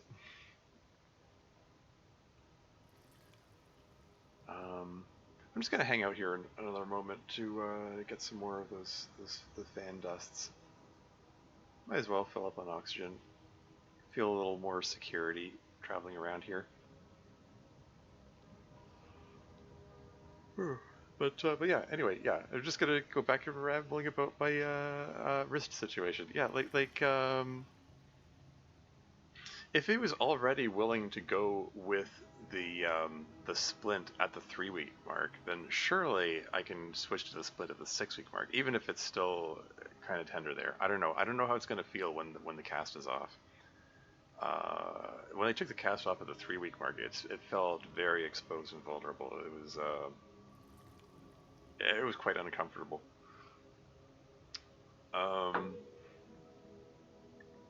Yeah, part of that might be the fact that I didn't know the cast was coming off that day at all.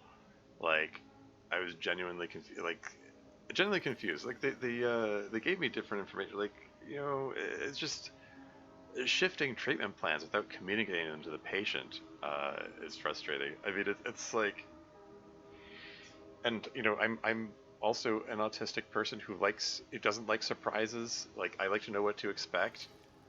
So like they initially said, oh, you have to keep the cast on for 5 weeks, and then later on said, oh, actually there's a possibility of getting off in 4 weeks, and then they took it off at the 3-week mark. It's like change after change after change of the treatment plan. Like if situations change, and like you can it becomes prudent to change the medical plan, whatever. Fine, but like communicate that to me. Like, it'd be nice. Like that's just the professional thing to do, to communicate to the patient that, hey, this is there's been a change of plans. This is what's happening now. Like, say something. I don't know. Anyway, where is this fan dust? Is it going to show up? Where are you, dust? Waiting on the dust. Any second. There it is. And we're gonna go yoink, yoink, yoink, and then we're gonna yoink, yoink, yoink, yoink, and we're gonna feed one of them into the oxygen tank, and then that'll make room for another one, which we're also going to yoink. Okay, yeah, where are we going next? So yeah, I believe we established, or at least I'm pretty sure this forms the southern border of the region that's traversable. So we're going to go back this way out into the deoxygenated zone, and then there was another path. I think if I go up here, I think there was another white triangle over this way. Yes, and we're going to feed that into the oxygen tank. Feed them both in, and then just because these guys have respawned, so we can just.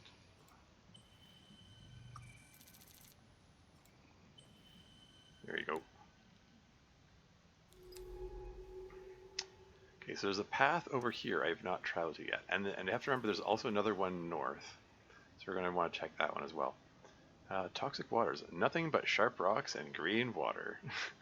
This is that's theoretically describes most of these. They have a different message for every single one of these triangles. I wonder if they're AI generated. They said come up with 100 different descriptions of along these lines.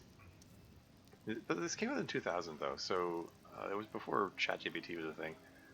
Rock Edge, the shattered rocks. Sorry, not 2000. This is 2020 when this game came out. Shattered rocks catch microbial strings drifting in the water, draping themselves in a shifting web of hair.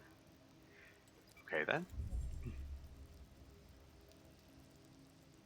And what's this path like? Okay, so that looks like it connects back up where I was before. This up here, filtering fan, sample can. The thin streak of oxygenated water behind the fan shimmers faintly with traces of catalytic dust.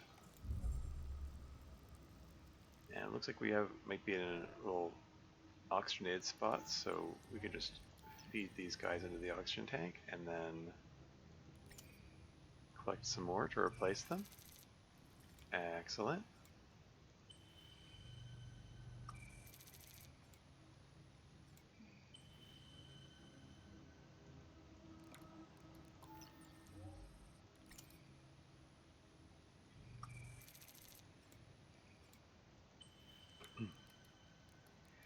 Cool. Oh man, it branches off again? What's the description for this one? It just says, yeah, filtering fan. None of them have, like, unique messages that say, like, okay, this is, I just have to return to the one that says this. Okay, whatever. I'm gonna check the western one. Green Storm. Okay, that one has a unique message. To the north, the bloom whips around in cycles of heavy growth like a thunderhead forming. Cool. Let's check it out.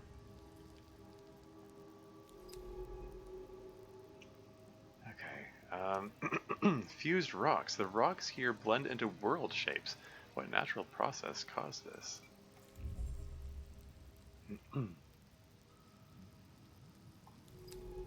And okay, there's another yellow triangle here, so courage shelf. I think this is just back where it was before. This just goes back this way. Okay.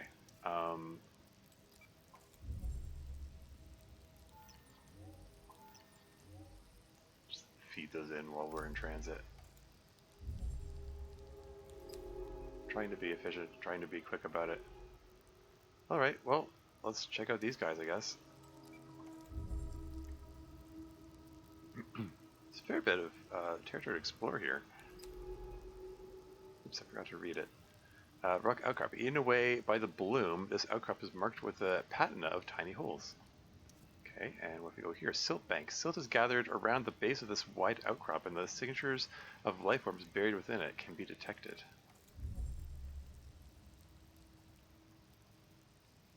And then we scan again, and there's another place to go. Okay, you have to remember there's another north path that way. Okay, toxic waters. Among the green, I see tiny blue flashes occasionally flickering. Just remember there are 2 northerly passages that I want to explore. And here we're going south. Rock sheets. Here the rocky shelf of the reef flakes away into large fragile sheets with razor-sharp edges. Oxygen's getting uncomfortably low.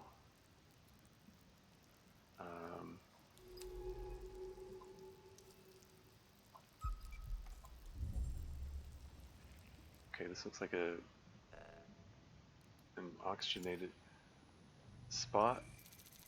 Can I just drag this directly into my oxygen tank? No, I have to put it in the storage first? Ah, fine.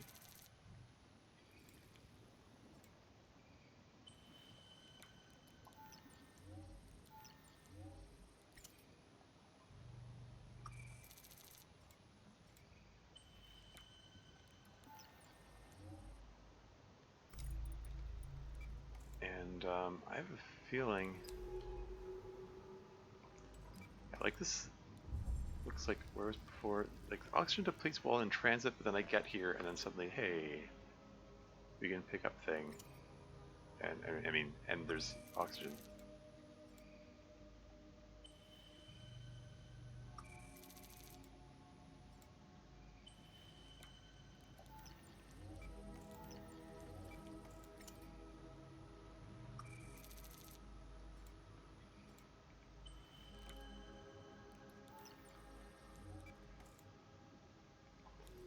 So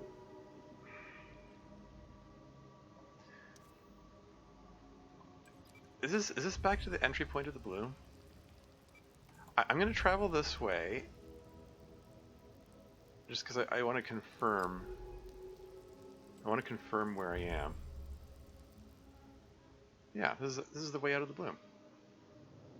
So there we go. We can just hang out in an oxygenated spot.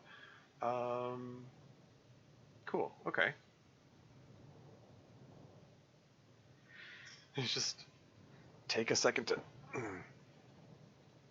be able to breathe, and then I'll head back in there.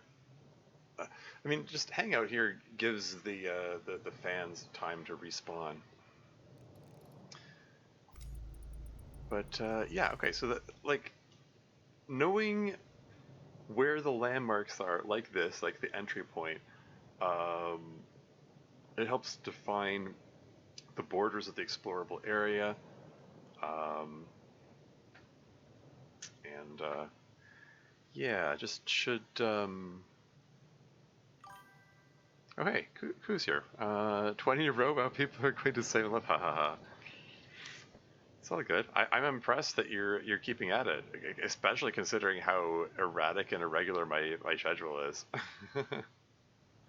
Mind you, Twitch is very generous in its interpretation of watch streaks. Like, if you miss it, you just click on the VOD, and it says there, your watch streak is retained.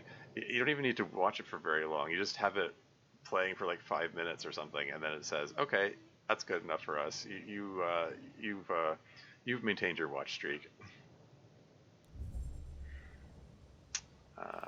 Anyway. Let's venture back into the toxic cloud. And let's see, there's no little fan thingies here yet. Have they not had a chance to respawn yet? Okay, we'll give them a moment. I guess if it counts as a view, it counts as in the streak. Yep, exactly. Yeah. Yeah. You don't even need to look very long. Whether it's the actual stream or just the VOD from the stream. Excuse me. Yeah, and it even like it generates, Twitch generates a convenient little link. It says, oh hey, you accidentally broke your watch streak, but if you click this button right here, your watch streak will be maintained. And then you click the button, it says your streak is maintained. Like they make it easy to maintain the streak. It's just they have a little pop up just for that occasion.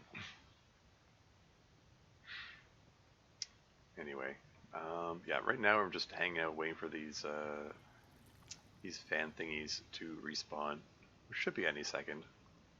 They already had plenty of time. These take a lot longer to respawn than the shrill sacks do. Oh well. I mean, I could just throw the shrill sacks into the oxygen tank, but like, I'd rather use like these produce more oxygen than the fan thingies, so I want to use up the more inefficient sources first. Plus the fan thingies spawn here, so I think I'm streaming in a few minutes myself. But I'm gonna stay lurking in your stream. It's what I do most of the time, hanging in the rafters, etc. There you go. Oh, there's the little fan dust thingy.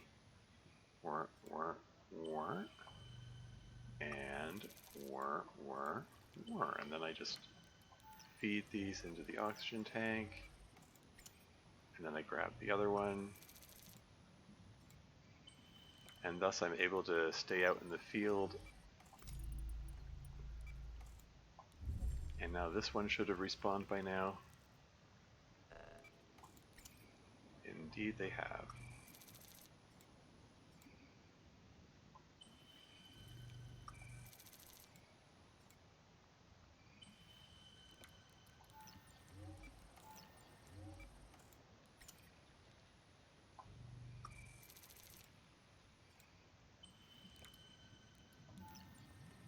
Here we go, got it. Now we have a nearly full oxygen tank. Oh, the power level is a little concerning. Anyway, let's... I did say there were two northerly direction paths that I hadn't explored properly. And shoot, which way was it? Was it over here or was it over here?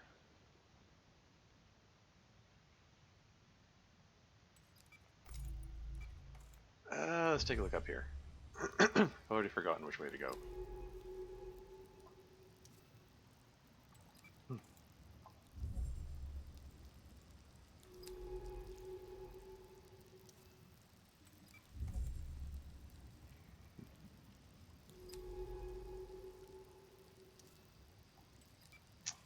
Yeah, the fact that I've lost track of which is which is... Okay, here we go. Oops. Hold on.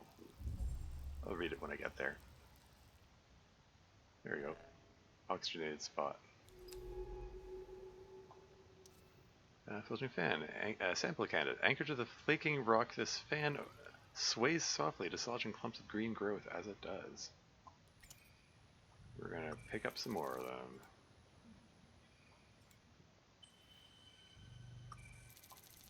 Keep them coming. Feed them into the oxygen tank.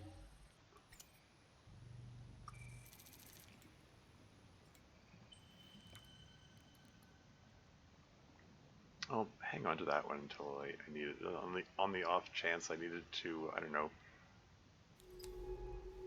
get the attention of one of these life forms. The bivalve thingy seemed to react to me dropping it in. Anyway, toxic waters. The currents of the bloom grow stronger as I move away from the rocky outcrops of its southern side. Am I going to have to feed fuel into my propulsion system? You know, and by fuel I mean oxygen.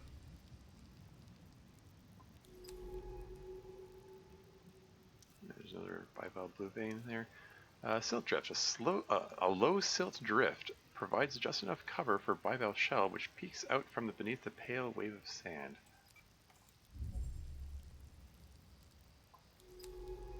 This path continues going this way. Toxic waters. Green clouds drift above a rock floor honeycombed with holes. Honeycombed with holes, you say? Hope Ellie doesn't have trypophobia. Toxic waters. A refracted glow casts the shadowed ground in a cool light. And there's another oxygen bubble here, looks like. Travel there first, read it afterward. Read it when I get there. Read it when I'm in the safety of the oxygen here. Within the protective barrier, oxygenated bubble. Within the protective barrier, the water is oxygenated and clear of microbial clouds. What chemical process is being enacted here? And we got a new life form, I think. No, it's more nesting creatures. When their protective bubbles begin to fail, these creatures burst from their nest to repair them, swarming out to weave more threads. Crystal cylinders? Sample candidate? Within the open structure of these nests, swarms of glinting particles form shifting shapes. Well, let's check that out. That's what I came out here for, I guess. Nest workers. Oh, okay. Still need to find more of them to observe. Oh, it's these guys, right. These creatures sampled from a woven nest. I'm going to feed this to the oxygen tank. I'm going to feed this into the oxygen tank as well. Yeah, we need more oxygen in here. And having the inventory space is nice as well.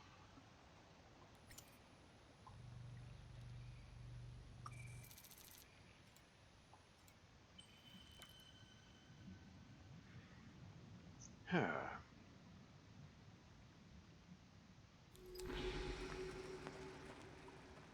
and it branches yet again. There are two paths. I gotta take a look at the southern one.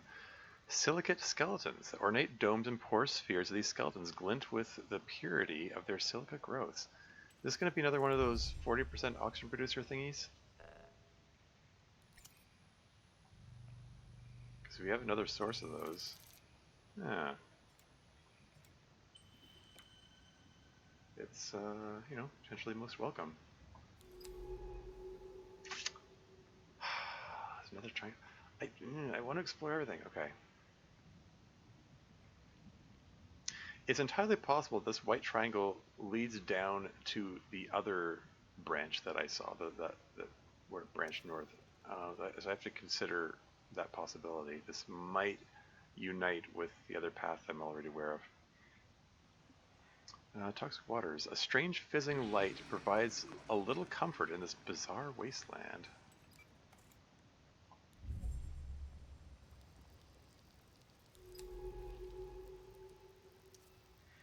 Nothing but green water and broken rock. Oh, short and to the point this time, for once. The shapes of corroded outcrops sit in the west like sleeping giants.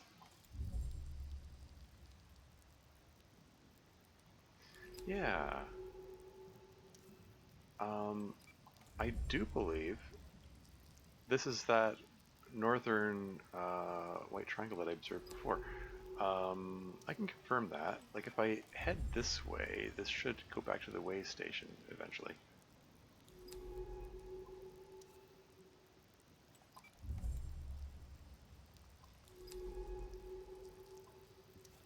Although maybe I should recall myself. Yeah, put power and oxygen are getting low. Yeah, this is.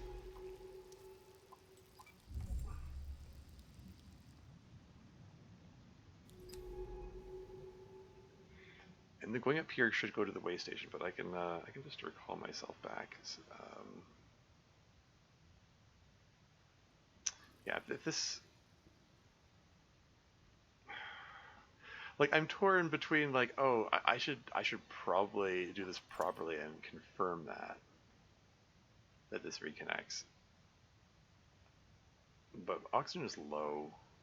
I mean, I can just burn through my shrill sacks, but like,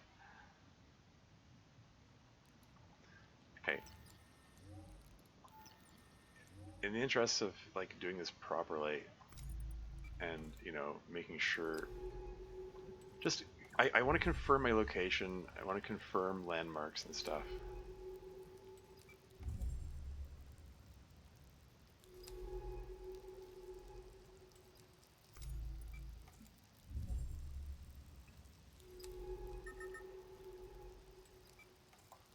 I've heard that sound before. Power is getting low.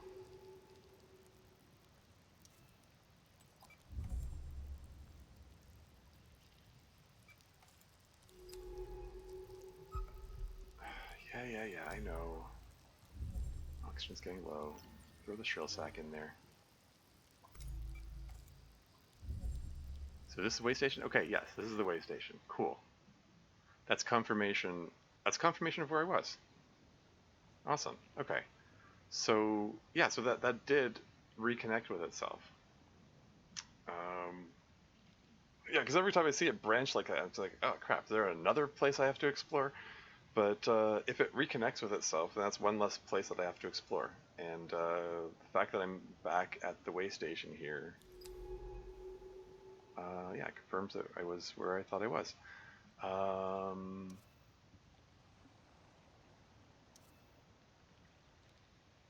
Is that it? Is there a thing? Okay.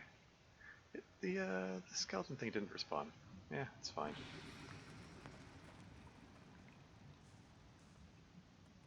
So yeah, let's just request retrieval, I guess. Let's just drop into the way station.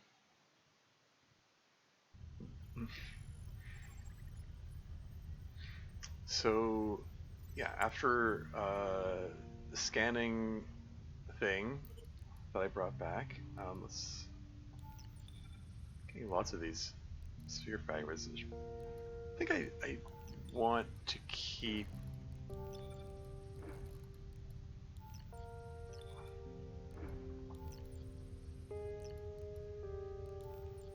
Clicking it isn't bringing up the new message there, that's what I was trying to do. Bivalve shell.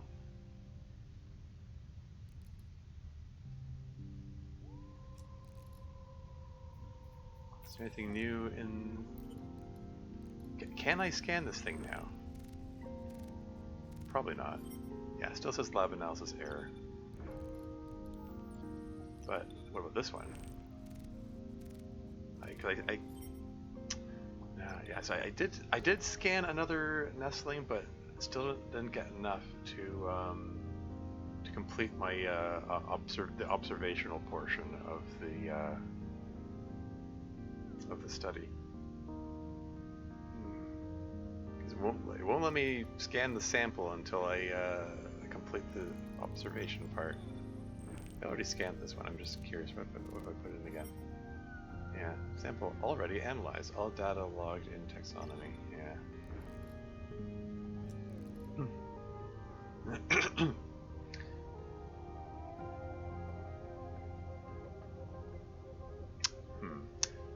Okay. Okay, let's toss this in here. I'm gonna take out one of the shrill sacks. Why does it still say? Still say sphere fragment? And I click on this. There we go. Shrill sack is what I wanted. I'm gonna take one shrill sack, dive map back to Central Reef, just so I can properly fill up on oxygen. Well, fill up on oxygen producing things before I resume my exploration there.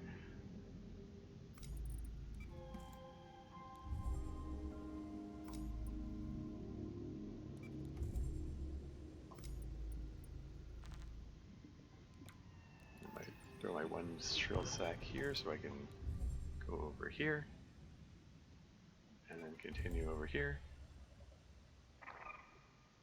and then head over here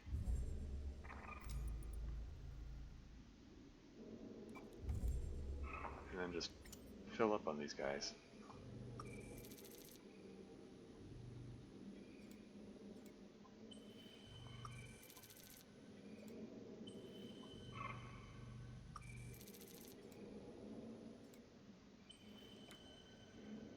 Maybe not be the most efficient auction thingy to, like,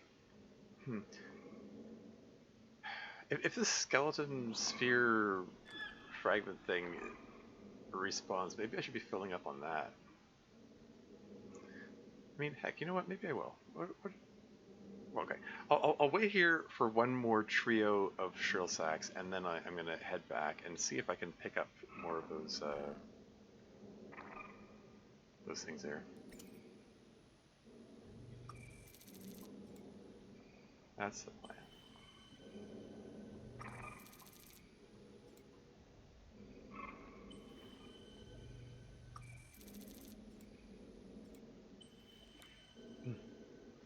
And it's still, like, entirely possible I am being way overly concerned about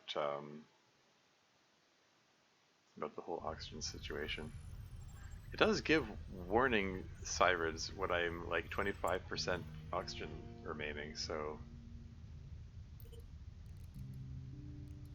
I don't know. Anyway, we're gonna grab one of these. Could grab two of them, I suppose.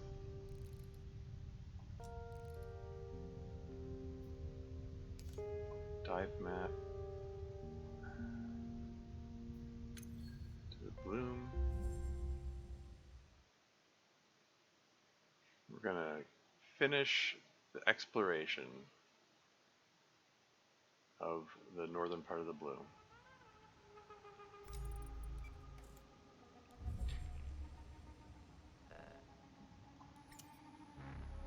Yeah, if I can get unlimited sphere fragments from here, and they provide 40%.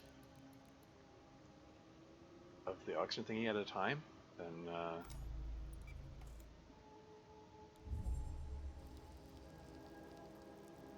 I might as well just have a bunch of those. Anyway, we're just gonna breeze through this section here.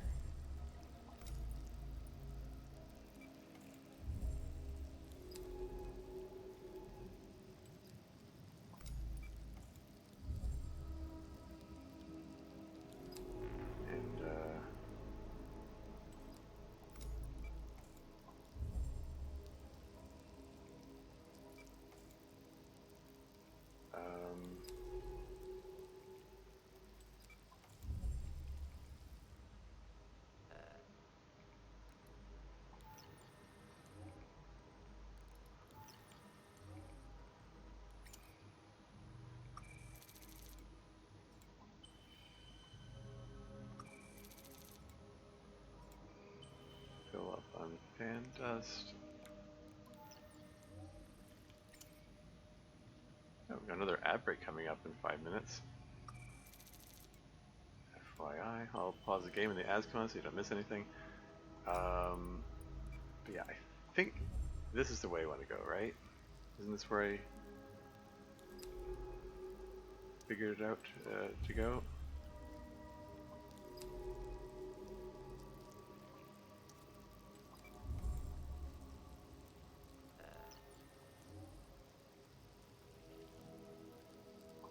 Oh. Oh, it's this guy again.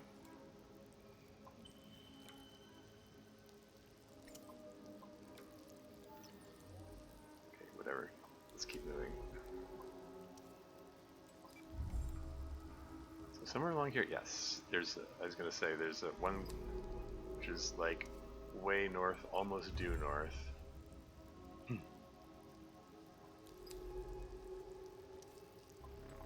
Yeah, I can breeze through it faster if I don't scan and I just click the thing on the thing, like grab this circle and rotate to the right position.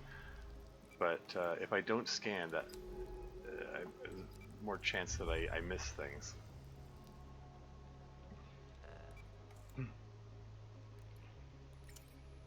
Sampling available. Oh yeah. Just yoink that.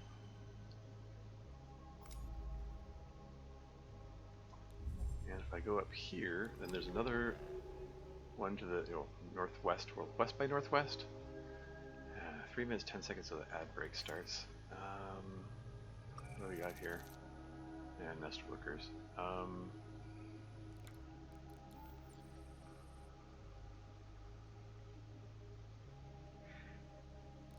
Okay, so if I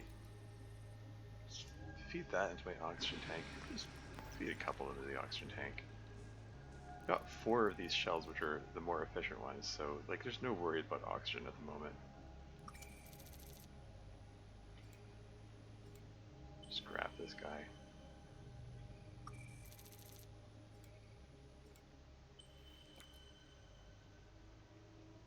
Maybe I shouldn't completely fill up. It's fine. Okay, so there's a path over here. Burnt out drone. A small construction drone from the base, corroded beyond use. What was Minae building out here? What indeed?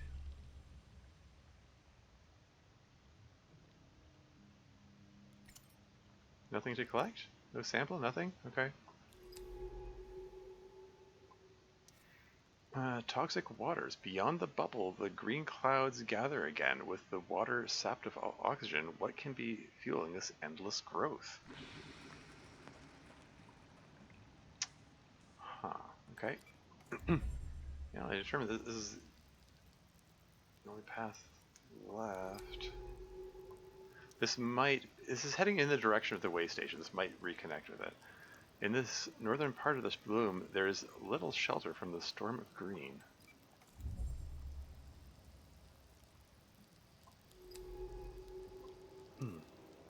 Toxic waters, green in every direction. Green, green everywhere. Toxic waters, I can see nothing? Is it actually just getting thicker over here?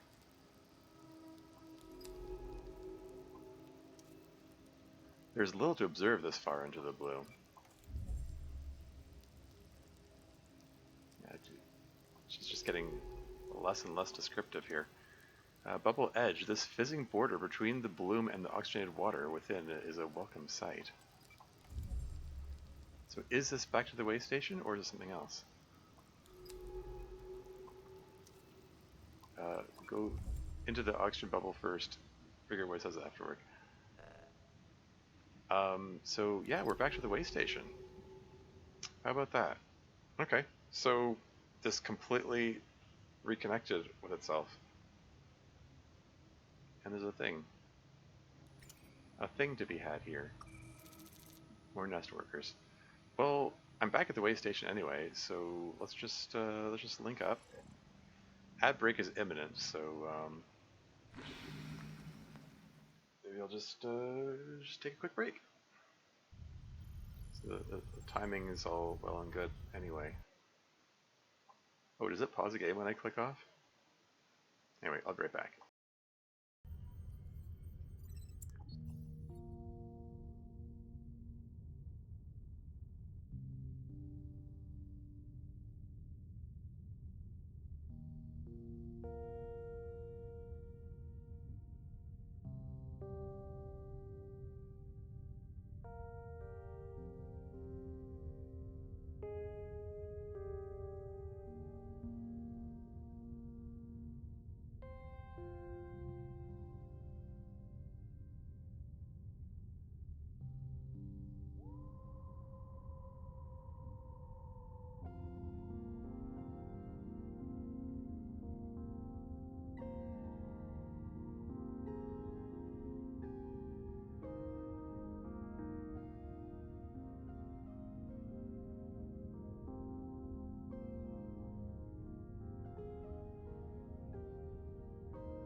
And I'm back again. the interruption in the music every time I click out to turn off the be right back slide is remains disconcerting. Anyway, okay, so we didn't find anything new to scan. Need to find more of the nesting things so I can complete the observational part of that. The rest of these just...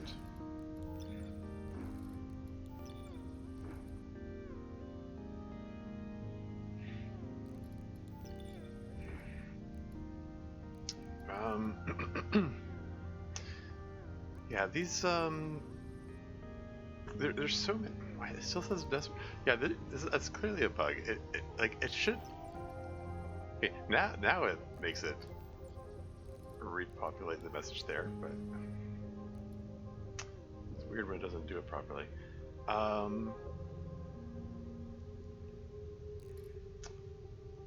Okay, here's what we're gonna do. I'm gonna dive map back to Central Reef. I'm gonna pick up a trio of shrill sacks, and then I'm gonna head back into the bloom.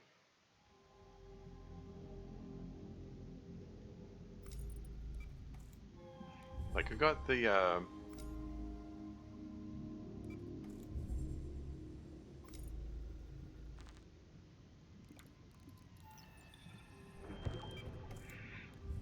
like we've got these sphere fragments which are 4 times as efficient oxygen producers, but you can only get them one at a time, so that it takes longer to accumulate them, or so it seems.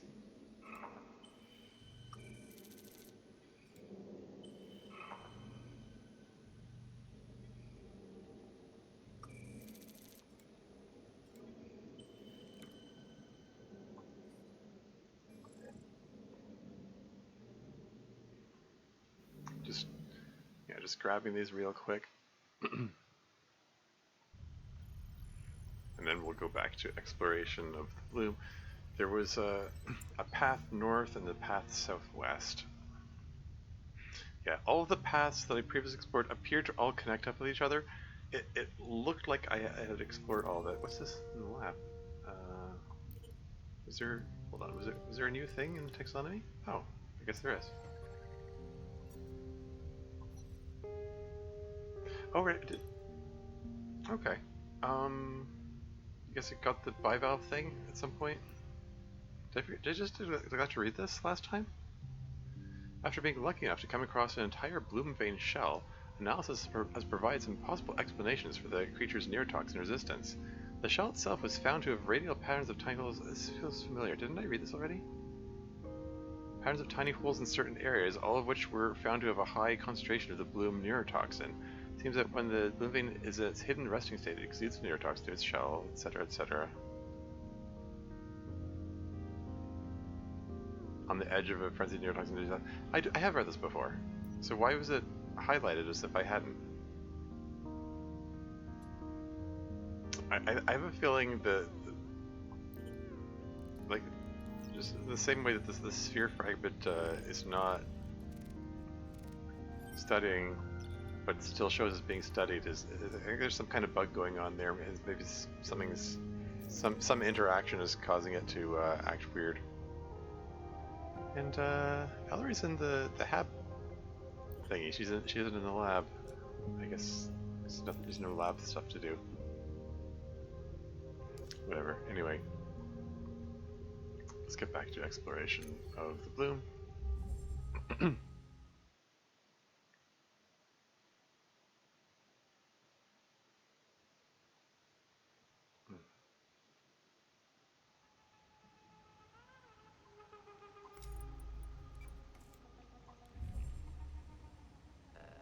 Let's just yoink one of the skeletons.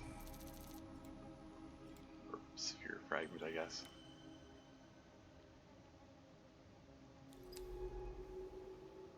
So yeah, so we'll be heading toward that southwest at some point. For now, we want to explore north. Should I pick up the thing here? I guess.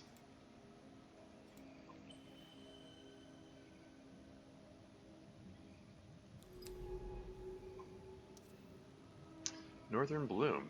From here, the bloom rolls out over a vast plain, scraped clean of sand by vicious currents. This is as far north as we will go. Oh, okay.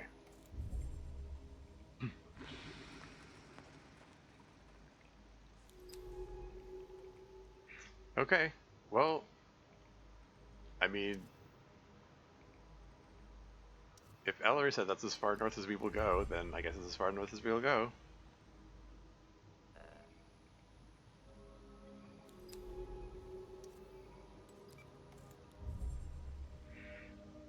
Okay, so I think that makes this whole thing,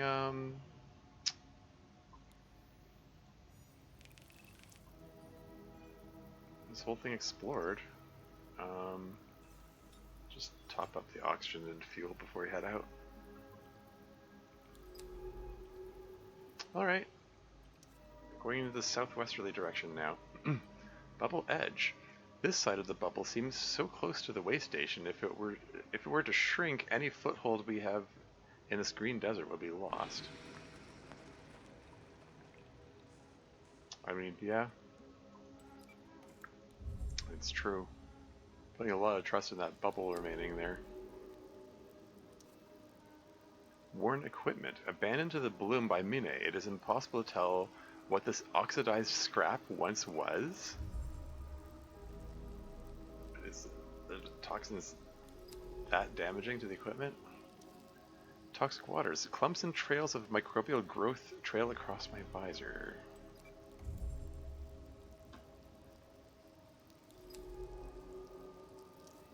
Toxic waters. Nothing of interest, just more microbial clouds.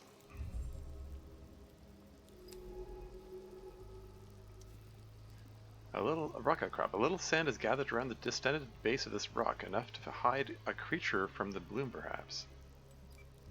Still need to find some more of those nesting creatures to complete that scan. Which one is this? It's bivalve bloom vein. Toxic waters. Growths clump in the eaten away dents in the rock floor, as if tunneling into the planet. It's a linear path here so far.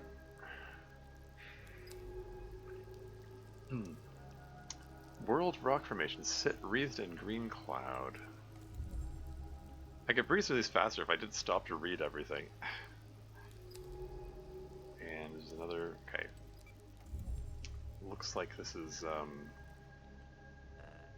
an oxygenated spot. Okay, inventory's full, so we're gonna pop a couple of these guys into the oxygen tank. And what do we got? Fan dust. About what I expected.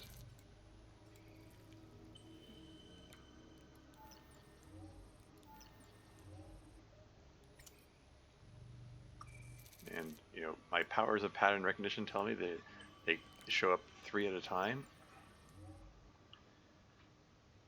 Should I throw my last shrill sack in? It feels wrong to throw the last one in.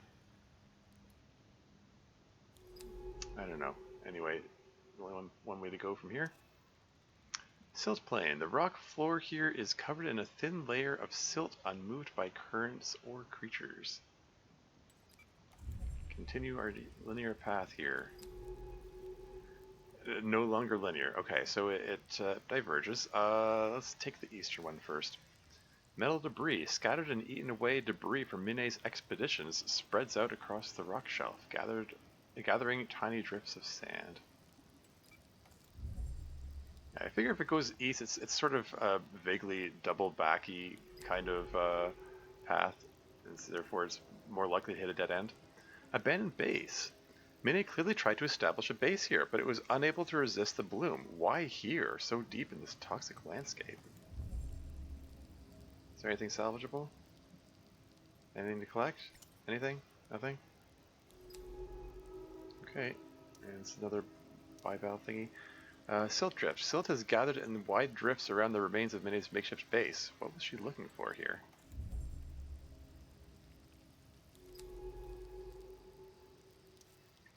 Quiet clearing. In the shadow of the ridge, the water here is still and clearer than anywhere else in the bloom.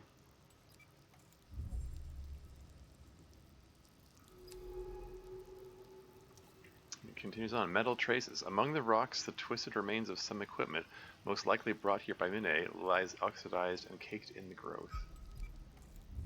Okay, we're gonna feed one of these guys into the oxygen tank now. Boom! Oh man, it diverges. Shoot. Life forms. Bloom growth, new thing. Okay. These microbial growths seem big enough to log and sample. Let's see what they can tell us about this place. These olive green clumps of bubbles seem to gather where there is little current and the growth of the bloom settles. These bubbles form in the densest areas of bloom growth. They might be the best clue to what the bloom is made from. Okay. Let's check out this one here. Let's keep going east. Hole edge. Thick with microbial growth, the edge of the sinkhole is like a ragged green wound in the rock of the ridge. Oh, is there a place to dive? More life forms. Hey, bloom froth. And she's gonna have something to say, right? You don't get much from observing this stuff. I've logged the species. Let's analyze the samples back at base. Yes, let's not just sit here rambling when there's like dying occurring. Because we're dying from oxygen shortages. Overgrown hole. The thick fibers of microbial growth cobweb a dark entrance into the central ridge. So we can descend here. Are we gonna have oxygen issues though? I'm gonna descend. Okay, oxygen. The oxygen issues resolved themselves once we dove. So cool. So we can hang out here for a little longer, I guess. Dense bubbles. Curved walls streaked with cascades of green bubbles, all glassy and sickly green in the light of the suit's headlamps. Okay, let's take a look over here. Looks like there's a sample candidate of some kind. What do we got? Something new. Bacterial? Okay. No.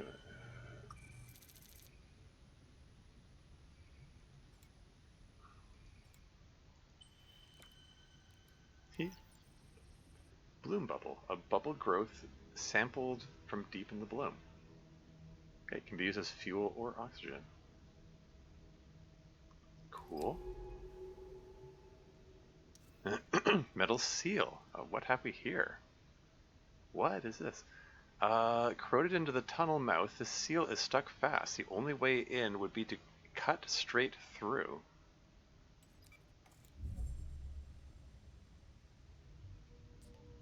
It's sealed shut. Did Minae do this? It looks older. This has been here a long time. Yeah, that's the next thing I was going to ask is like, did Minae build this or was this already here when Minae got here? And I get the feeling it's the latter.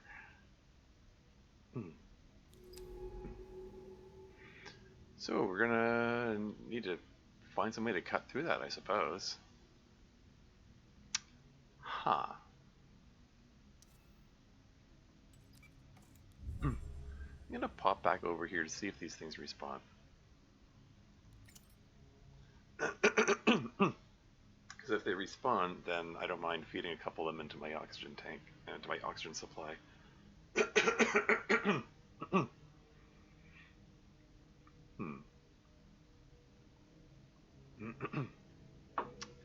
Yeah, I still... It's still a bit of a nuisance that I can't bring up a full map from out here, from out in the field. I want to get an idea of where I am in relation to other things. I don't know, like, this thing gave me 2 destinations for extra samples to collect, in addition to where, Minae's additional base is, and then like, excuse me, and I don't know where I am in relation to them, and if I could bring up the full map, it would make me feel a lot better about figuring out where I am. I don't know, I don't know, whatever. What can I do while I'm waiting for this thing? Send from deep in the bloom.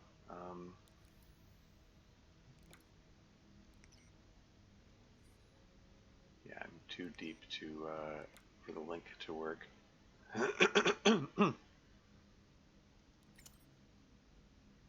Do these things respawn? Maybe these ones don't. Maybe this is the like the secondary sample of something. Because that's how these things have. Excuse me. That's how these things have worked so far. You got the like primary thing to sample, which uh,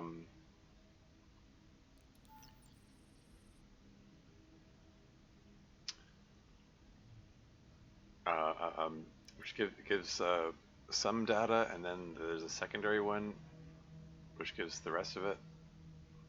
And I can't scan any of them until I do enough observations of things. Although I observed the bloom thingamajiggy. This might be the primary sampleable thing for that.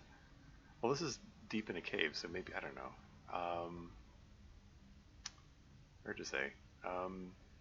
This thing might not respawn. I might be wasting my time here.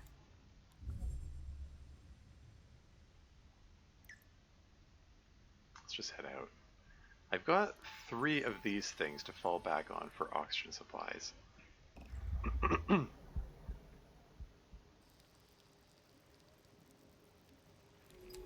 Okay. So that was interesting. I'm gonna head back over here because I think I saw there was a. Okay. Shoot. Okay. Let's try the southern one, I guess. Sample candidate.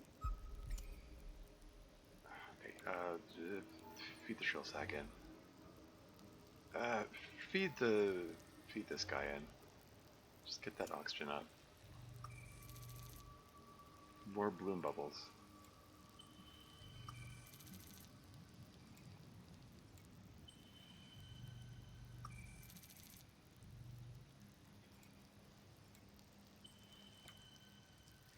Okay, inventory is full. Okay, scan. There's another path further south. Okay, there's so many ways to go. Shoot, okay, whatever.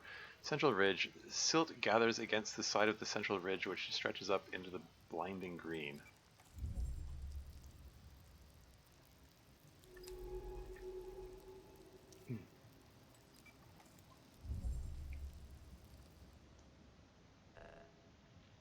Sampling available? Is this going to be the fan dust? Yeah. Okay. Don't need this guy. Just feed him into the fuel tank. Don't need all of these, most likely.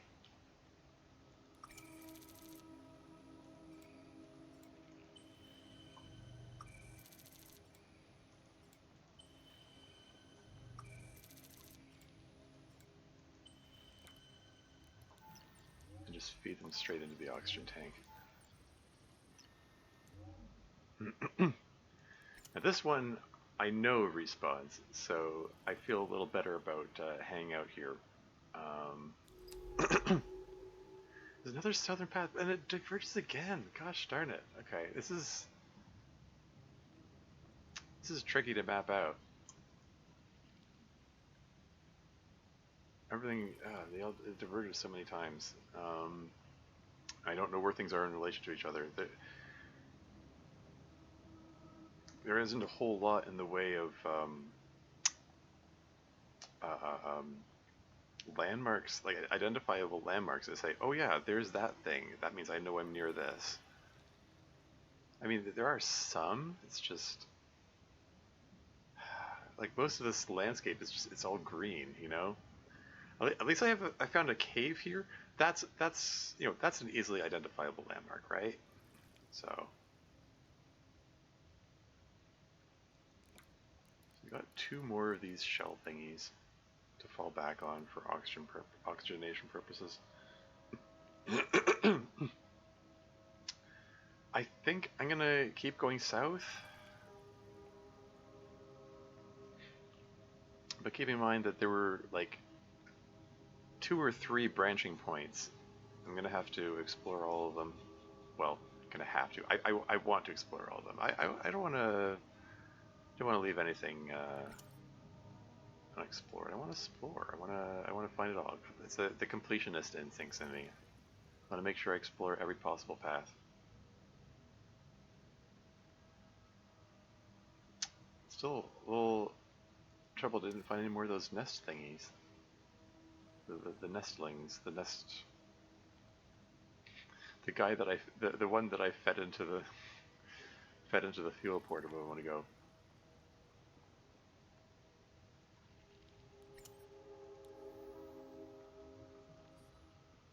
Link up is still available.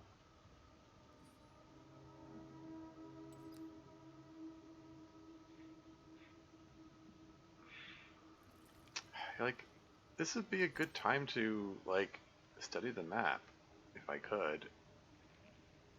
There's still one more piece of equipment to unlock. I'm going by this visual here. I suspect that's going to be the cutting tool for cutting into the doorway in this underground whatever it is, and also cutting into that really far east thing that I found. Here we go.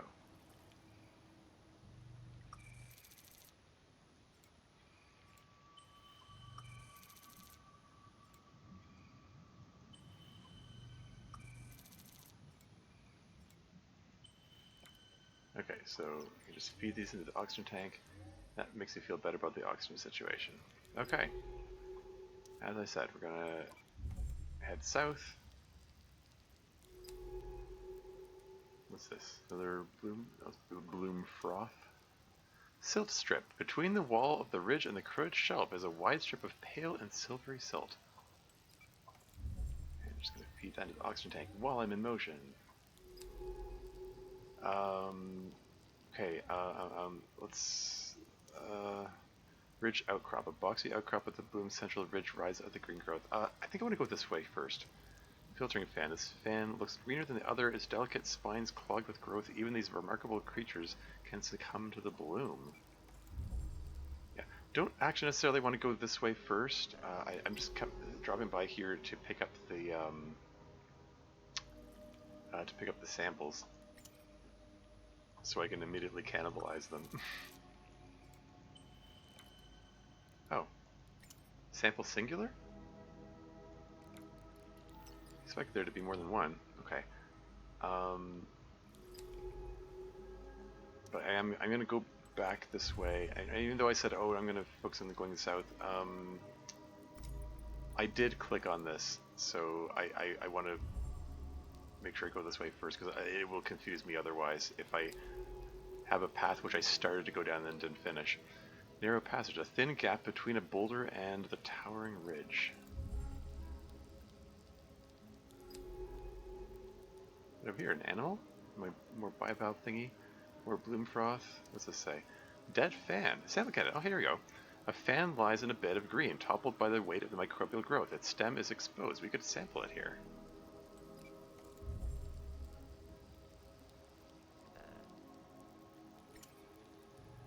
Okay, let's grab the sample quick before I like totally deoxygenate. Fan stem, a piece of stem sampled from a dead fan creature. Cool. And if we scan, this is a dead end. Excellent.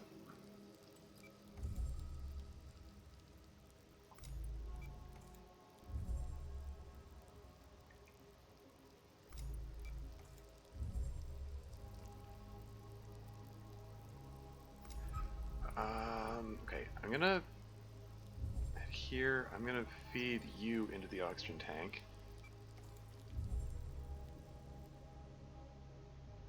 And we're just gonna hang out here a moment and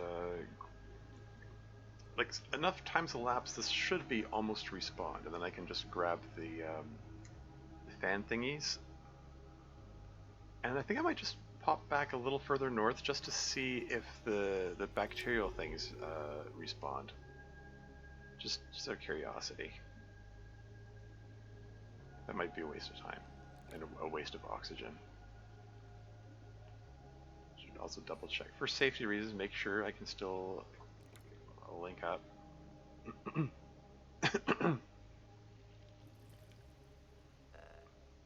Here we go, sampling available, excellent.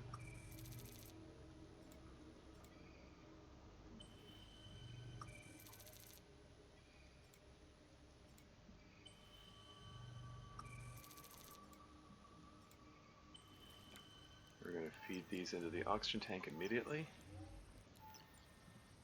because I don't like how low it's getting. There's another path to explore over there. Take a look over here first.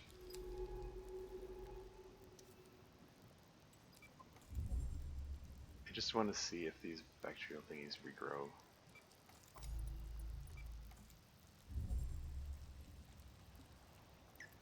Let's just dive into the cave, because this is where I got the first bacterial sample. And yeah, if this hasn't respawned, I don't expect the other one to respawn either, because this has had plenty of time to respawn.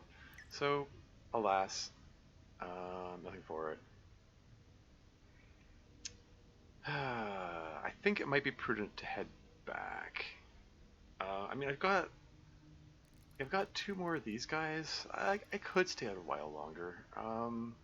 It's just that this cave makes for a handy landmark to navigate by. Yeah, I don't know.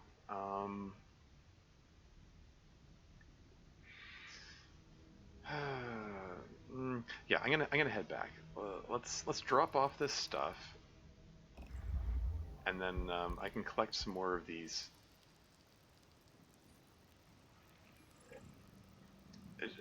I want to play it safe.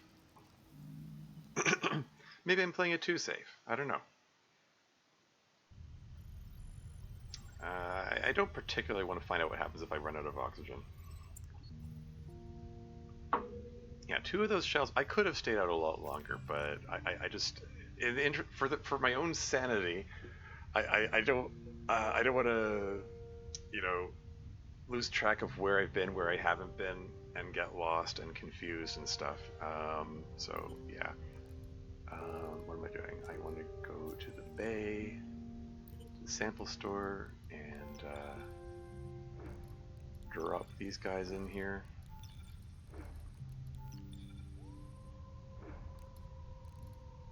And then go to the lab, where Ellery is seen pacing there. There's that little yellow dot there. And let's analyze these things. Bloom bubble. Analysis complete. Multiple taxonomy entries updated. Oh, how about that? How about this guy? Fan stem? Piece of stem sample from a dead fan creature. Okay, so this should complete the entry for the fan guy, the bloom fan. There you go. Taxonomy entry updated. Don't suppose this is scannable now. This still says lab analysis error, but still crossed out. It could be this thing exists only to provide oxygen and doesn't actually have any other use. That's entirely possible. Anyway, let's do some reading. Taxonomy. Animalia novi. Biomedia? Bivalve bloom vein. So, behaviors. Didn't I have that before? I'm confused. You got the little new information thingy here, and the new information for the sketch, but not for theories.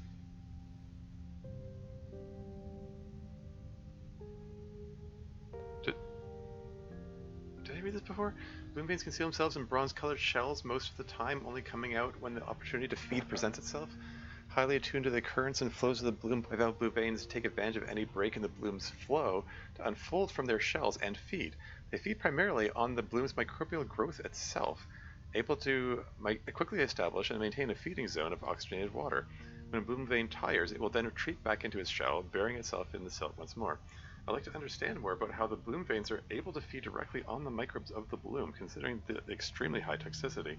Perhaps something we uncover here could be useful for future expeditions into the unforgiving landscape of the bloom. Behavior. Sampling and analyzing bubble growths from the bloom shows that they are a form of algae, with incredible adaptability. They have a distinctive chemical structure, but notable to the study of bloom veins is the presence of a compound similar to domoic acid within bloom bubbles. Domoic acid is a neurotoxin known to produce memory loss and confusion in animals, which suggests that the erratic and frantic feeding behavior of bloom veins when feeding is, in reality, a form of frenzy brought on by the consumption of the neurotoxin. How this process isn't deadly to the bloom veins is unclear. The volumes of neurotoxin that they are consuming are vast, enough to kill a human adult. Perhaps if I can directly examine a bloom vein, or at least its shell, I can understand the resistance. Theories?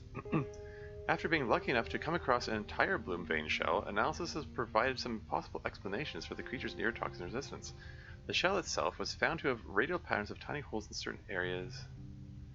Yeah, I remember reading this before, but I don't remember reading this stuff before, so I'm confused. Did I somehow sequence break this? Did I do this out of order somehow? I didn't think it was possible. Bloom grows up. Okay, anyway. We have a sketch now. Hey! Look at that cuddly little guy. He just looks like reminds me of a nautilus, the spiral shell formation. Pinhole eye, bloom growth on shell, flexible vein, bivalve opening stages. Cool. Okay, and what have we here? Branchiomorph? Gill fans? Bloom fan, Vanus fellis. Fans are delicate and pale fan-shaped creatures that filter the toxic microbes of the bloom. As tall as a human and with a wide span of pale spines that form a feather-like shape, they are instantly recognizable in the green cloud water of the bloom, anchoring themselves into the sand with a central stem. The bloom fan's filtration leads to a small patch of oxygenated water on the leeward side. This feels familiar. I think I read this. Maybe like as tall as a human already felt familiar, but I was like, maybe it said somewhere else. But no, I think I did read this before. I think it with high toxicity. Yeah, I think it's they offer some clues. Yeah. Likely to live on oxygen alone. Okay, yeah, I read this before. A study of a piece of bloom fan stem reveals that below the sand, a bloom fan has 4 jointed legs and a head with a circular mouth. Using these, the bloom fan scrapes through the rock and sand in order to extract minerals and biological compounds.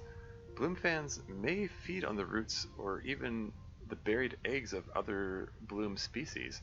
The source of nutrients, when supplemented by the oxygen gathered through its tail fan, which is in fact more of an external lung, is enough to sustain a bloom fan for a long period, especially due to its mostly static lifestyle.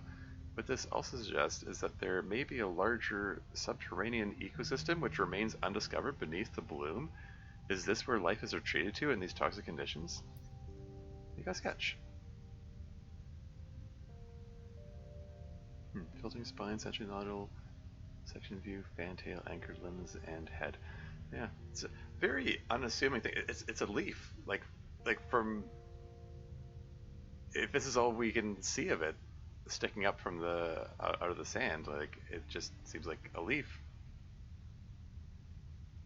Such a little thing to garner this amount of attention. Anyway, bacteria nova. I think this might be the first bacteria sample we've found since we got here. Cyanophyta, blue-green algae. Bloom froth, Ventricaria vasfellis. Wait, vasfellis? Did she name it after herself? Observations recorded by Dr. Ellery Vass. These clusters of opaque green bubbles can be found clinging to the surfaces in the quieter areas of the bloom, where currents do not disturb their growth. They appear to be accumulations of the bloom's microbial growth, the green clouds that create this vast toxic cloud of anoxic ocean water.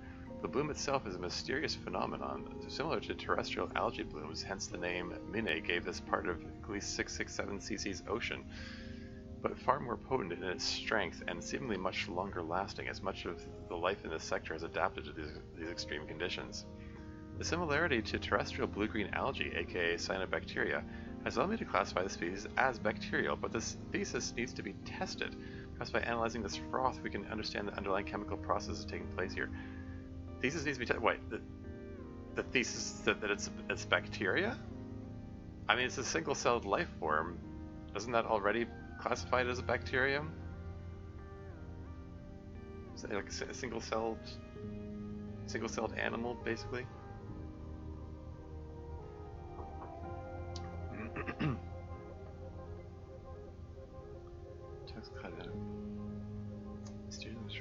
Similar to terrestrial algae blooms. Anyway, behavior. Laboratory analysis of the froth has shown that each large bead in the bloom froth is a single microbial colony bound by a gelatinous film, much like terrestrial cyanobacteria of the order Nosticalis. However, unlike this terrestrial species, the bloom froth displays an incredible ability to actively modify their internal chemistry to whatever conditions they find themselves in. Most bloom froth appears to have diverted to consuming metallic compounds, found in unusual abundance in the region of the bloom, rather than sunlight. Metallic compounds, eh? This has led to the bacteria outputting large volumes of neurotoxins rather than oxygen. It is this which has left the bloom both anoxic and toxic. And to understand more, we need to find the source of this destructive bacteria. So these bacteria are the source of, like, all of the bloom here, basically. Hey, and Ren's here. Welcome to stream. How's it going? Hey, Termies. Hope you're enjoying the new game. Yeah, it's okay. It's all right. There isn't a whole lot of gameplay. It's a lot of pointing and clicking plus reading. But I mean, that's what's suitable for, you know, my current state with only one good hand. So yeah. Anyway, cool. Let's dive map back to not centrally. No, I want to go back to the bloom here. We found oh hey, this bloom froth source. That's near where I was before, I think. It's hard to tell. Like, I did travel a long way. Where's the cave that I looked in? It'd be neat if I could, like, mark locations. I mean, it'd be neat if I could pull up this map while I'm out in the field and, like, mark locations, so I know where I've been, where notable features are and stuff. She speed recovery sounds fun. Yeah. Well, I mean, I'm a big enough nerd to appreciate, like, all the reading about the sciencey stuff, so it's cool. It's all good. And there's also hints of a sapphic romance in there somewhere. So I mean, I don't know.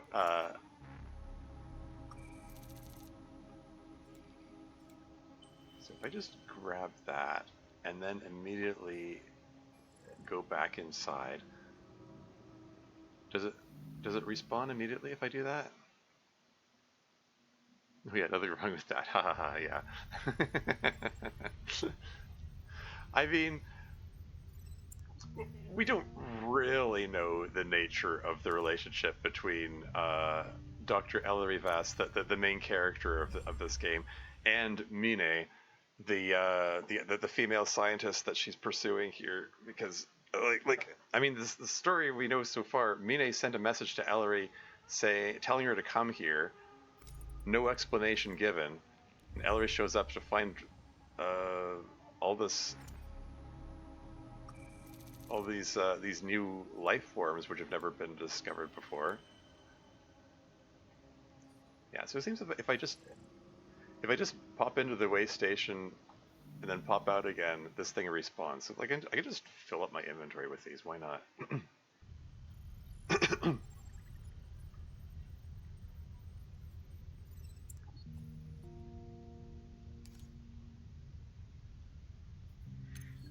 Yeah, we don't really know the nature of the relationship between them. It's sort of, but she did name a flower after her, saying that it reminded her because of its because it's beautiful, and it's like I think there's more going on than the professional relationship here, you know.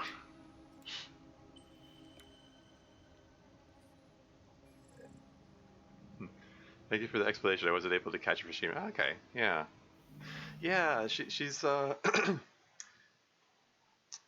yeah. It's like the dialogue from Ellery hints that like this is the first like sign of extraterrestrial life. Like it's mostly like fungus and some animals, but like it's like the first time they found a life supporting planet. And Ellery expresses surprise, like, why didn't Minae tell me that this is here? Like, why doesn't everybody know about this? This is a huge find. Um, which sort of hints at this notion that maybe there was something even bigger than the discovery of life on the planet. And we just found some kind of underground bunker that uh, looks very old, like someone or something built it there. So yeah, maybe there's more going on than just this mysterious source of alien life and stuff.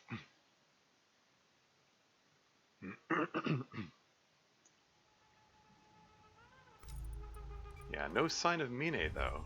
Like we just found the way stations that she built.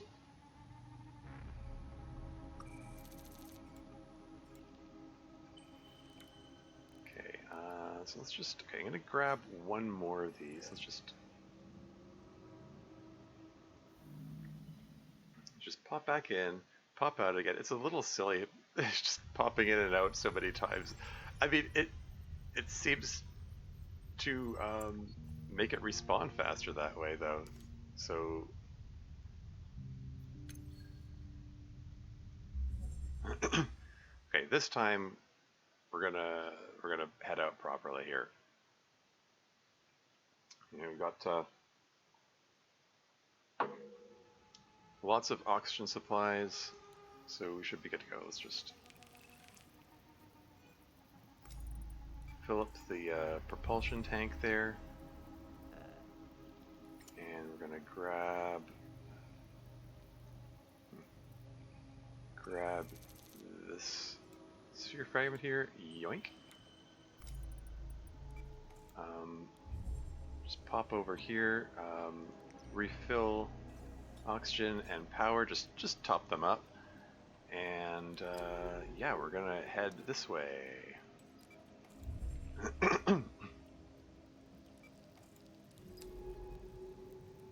And just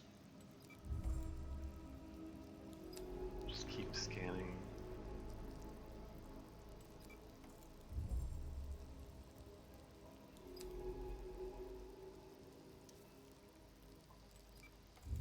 Yeah, so that oxygen is ticking down.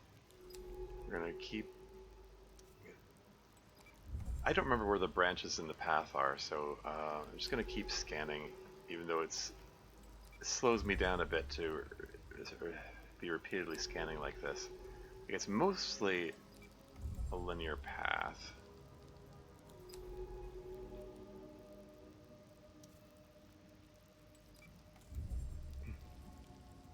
And over here I can just pop in and grab fan dust, feed it straight into the oxygen tank, grab another one,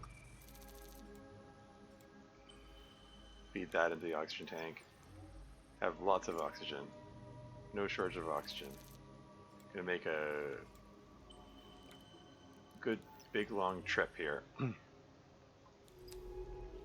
and scan, and then head over here. Okay, so there's a branch over here. I want to finish my exploration. Okay, the white triangle means I haven't explored it yet. So I'm gonna continue this way because there was another branching path over this way, and I want to. So I just have to remember to come back here later. Is this a submarine or a boat? She's in a dive suit. She's in some kind of mechanical dive suit that I don't know, exoskeleton kind of deal. Has an oxygen tank and has it's powered. I don't know what happens if I run out of oxygen or if I run out of power. I've been careful about keeping those all full up. Okay, I'm curious if I. Okay, this is the cave that I explored before. Let's just pop in here real quick. And we dive, because maybe if this, yeah, okay, so this did respawn then, okay. Because I can use this to reoxygenate too.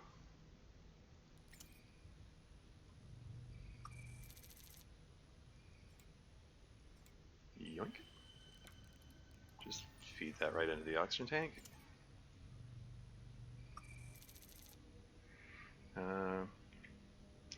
Yeah, neat. Yeah. What was it doing? Oh yeah, click, click, click.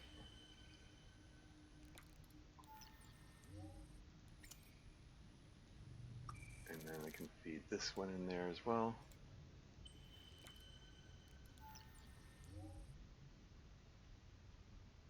But yeah, like this is the underground bunker thing that I mentioned here before. Like it says.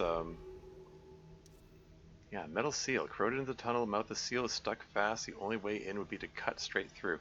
I have a feeling I'm going to have to come back here with some kind of cutting tool or something. We're going to have to investigate this. Find out what's going on. But for now, yeah, we're just going to keep exploring.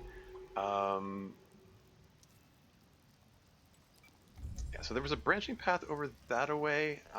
There's a thing to collect here. What are we here? It's another one of the bacteria. Okay. Yeah, I don't mind collecting that little bloom bubble. Just feed them.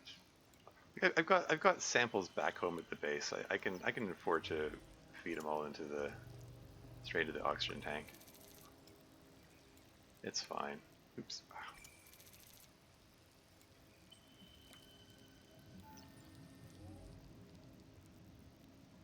Okay. So there's a path over here. I want to go south first, I think. Just remember that next to the cave there's a path. I just have to remember to come back to that.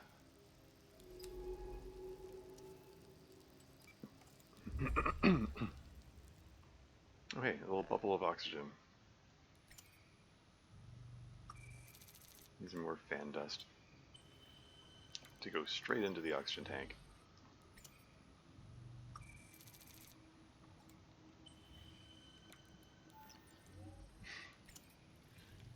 Even though we've got all these larger oxygen sources, I'm using the tiny ones. Maybe I'm being a little silly. Okay, so there's another branching path here, but yeah, I do recall there was another one in the south. So I passed by 3 branching pathways. I want to explore them all. Now, this path to the right, this led to a dead end. This is where I found the other thing. So this path to the right is already explored and leads to a dead end. So I'm going to go over here. And we have more fan dust.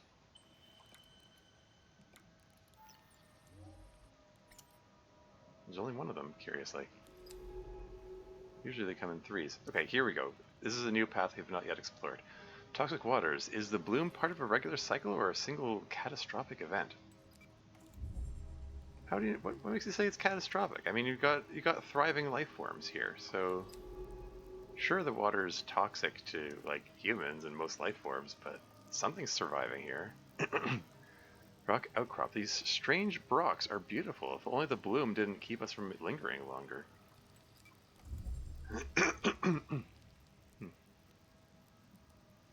Yeah, name the rocks after Minae too. Uh, Burning plain. South of the Bloom's Ridge, the current is non-existent. Clumps of microbial growth hang in the water above a sandy plain. Going further and further up. Ooh, there's a bubble here. What's this? Research site. Through the green, I can see the skeleton of Minae's remote laboratory, as fractured and remote as Minae herself. What's this shade casting on Minae here? What is this? Yeah, oxygen is low. That's fine. We're going into this oxygen bubble here. This place was pressurized at some point. It must have taken months of work to establish this lab. Just weeks of corrosion for it to fall into ruin. Looks like Minae was gathering those mineral skeletons, studying them. What secrets have you uncovered, Minae? How are these strange silicon spheres worth all this? Oh, and we got an ad break coming up in 4 minutes and 37 seconds. FYI, I'll pause the game when the ads come on. Okay, so we've got this oxygenated spot here. There was another branching path to the left there. I saw it. I'll have to explore later. Oh, life form. Whatever here. Hey, finally got enough observation of these nesting weaver things. I'll call these weavers for those beautiful nests and bubbles they weave. What would we do without them? Nests of small iridescent creatures, which maintain protective bubbles around their territory, shielding them from the bloom. Okay, there are 3 different places to go. Shoot. Well, let's go to the southern one, I guess. Beyond the bubble, the angular shape of the lab's second module sits silent, wrapped with cords of microbial growth.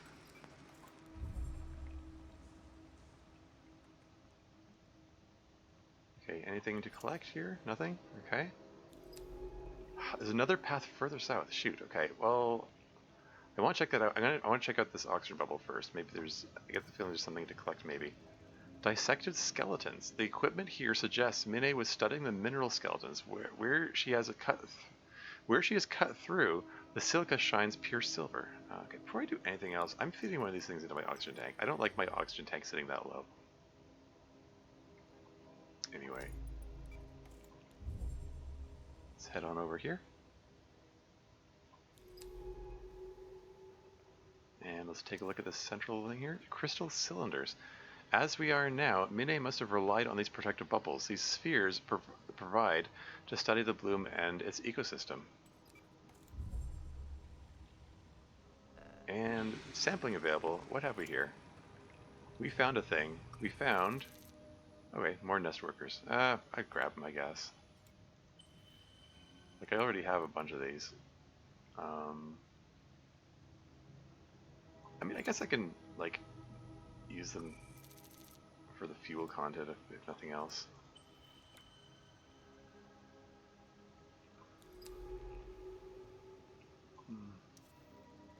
Silicate skeletons. Sample candidate. Oh. More of these ornate silicate globes sit in the silt. These bubbles must have been both their refuge and their grave. Okay. Alright, well, we're gonna feed these guys straight into the fuel tank to make room for, whatever we found here. What's this? Another sphere fragment. Okay. More oxygen sources. Very cool. Anything else to be had here? It doesn't look like it. Okay, so this oxygen sphere is a little dead end in itself, but there was another path further south, so we're gonna check that out. Melted module. These modules are so rapidly melting away. Sorry. These modules are so rapidly melting away. Are the bloom's microbes metabolizing the metal itself? I think there was supposed to be a period there. Oh well. put a comma where a period belonged. Anyway, it looks got a cave here. What have we here? Dark opening. The whole metal floor of the module reveals an opening to a passage below. So is this another dead end? Okay. Descend. We must go deeper. Okay, we found a cave. What do we got here? Steel passage. Minae must have laid this under the lab when she constructed it. The water is clear here, shielded from the microbial clouds.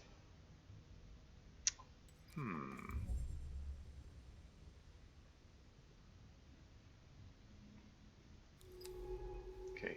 I have a feeling I'm about to find something here, and there's an ad break coming up imminently. So, like, well, 20 seconds. Um, I'm just gonna take the break a little prematurely. I'll be right back. We'll find out what's in this cave when I get back.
And back again. Yeah, I wanted to, not to leave everyone in suspense. I didn't want to be in the middle of some kind of event occurring, and the ad break starts in the middle of it. Anyway, let's see what we got here.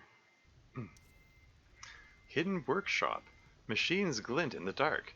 Papers and tools lie still on silk-speckled surfaces. It is as if the scene has been frozen, captured in time. What do we got?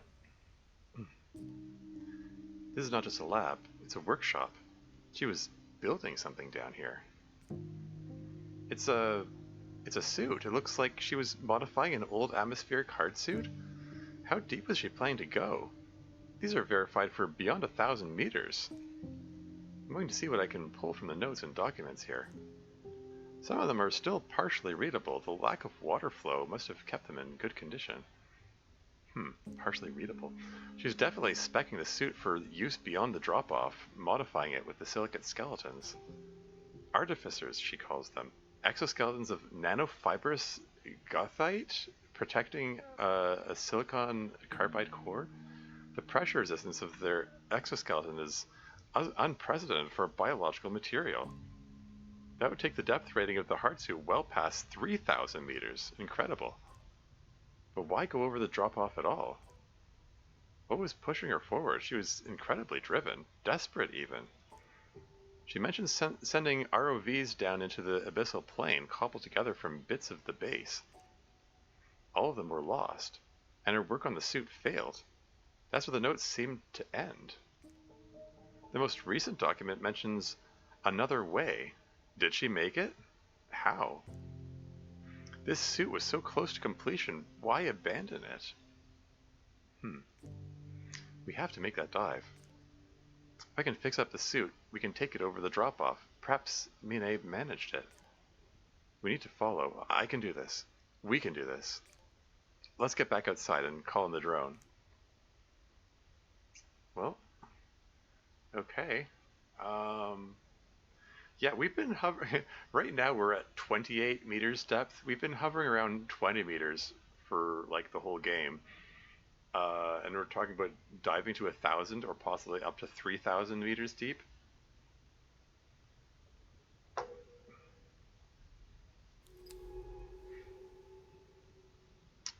So why did Minae give up on the suit?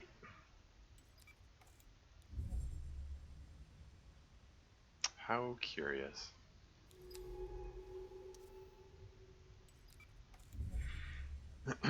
But yeah, there were still other paths to explore. So yeah, this cave entrance here is at a bit of a dead end.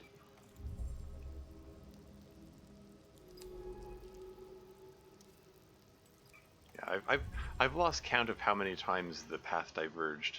I'm gonna have to start checking them out. One of these, I can't remember which one. One of these had another one of those, one of these guys, the sphere fragments. Oh, here we go. Did that just spawn right now? I guess it is time-based.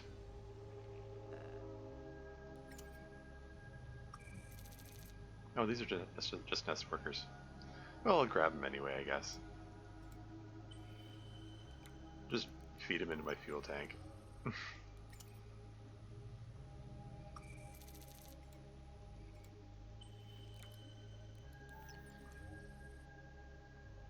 And I'll feed this guy into my oxygen tank.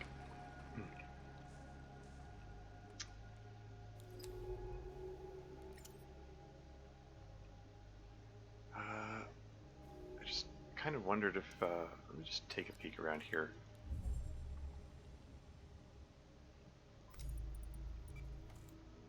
Do any of these have any more of those sphere fragments?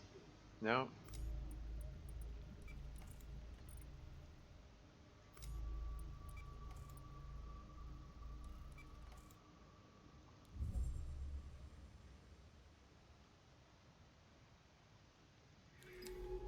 Okay, so this path up here leads the way out.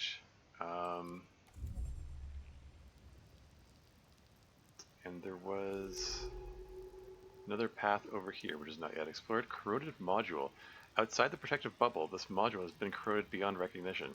A froth of bloom growth covering the rusted plates. Oh, something to collect here? That little double circle tells me there's something to be had. What do we got? Bloom, okay.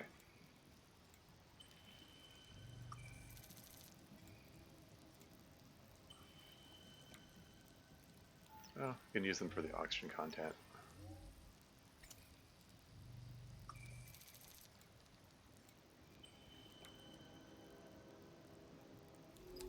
What else we got? This keeps going.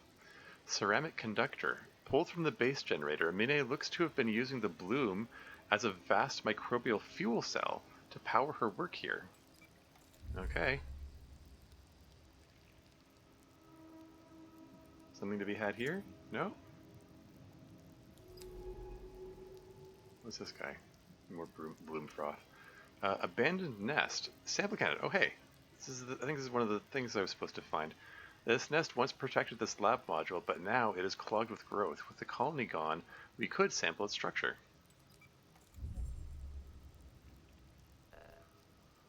Cool. Let me just feed the oxygen tank before I collect that. Fibrous nest. Oh wow, this is a big oxygen producer.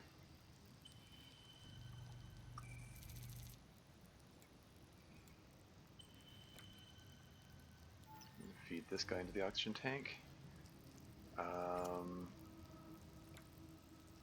Cool, okay. Is this a dead end? It is a dead end. Okay, cool.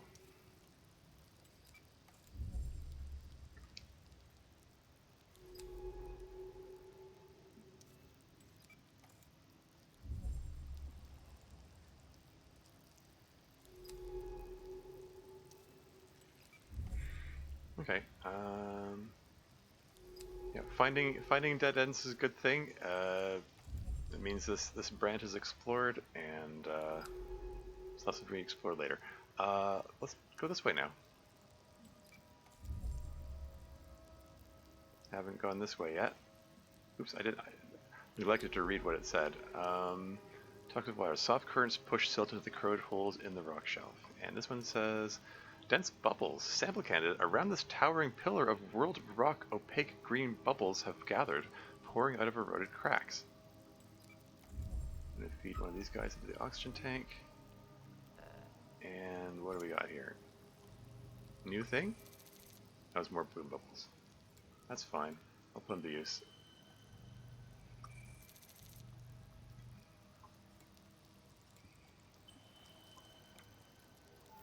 Just feed him straight into the oxygen tank now.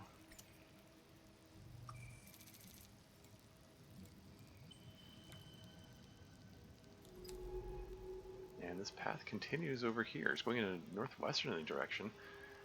Corroded rocks. The rocks deep inside this scar shine with a strange smoothness. Yeah, this path might connect up with where I was before. I mean, there's a high probability it will. That's fine. Dense bubbles. Globular bubbles sit under the overhang of this corroded rock. This would be a good place to sample the bloom's growth. Yeah? More samples to collect?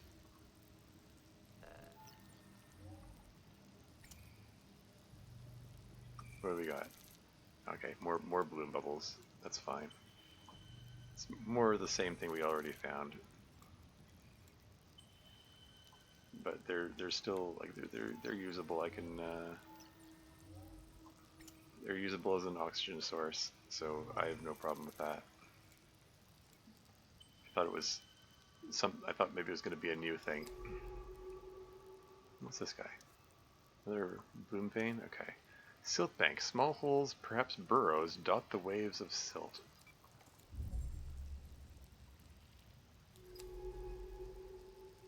We're heading in a northern direction now. Heavy concentrations of microbial life turn the water here into a flat green wall.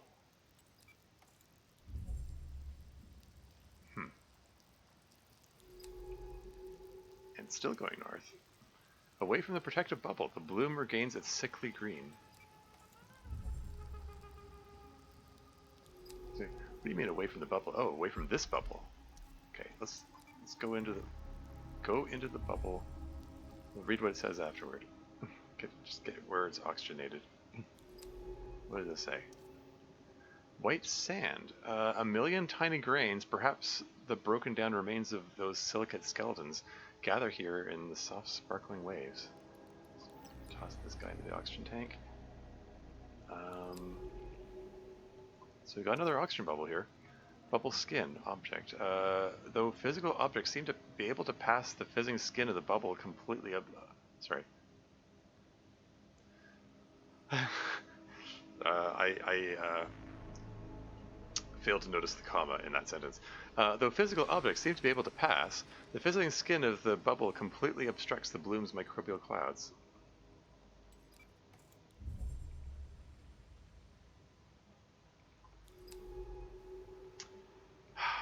There's another white triangle over there.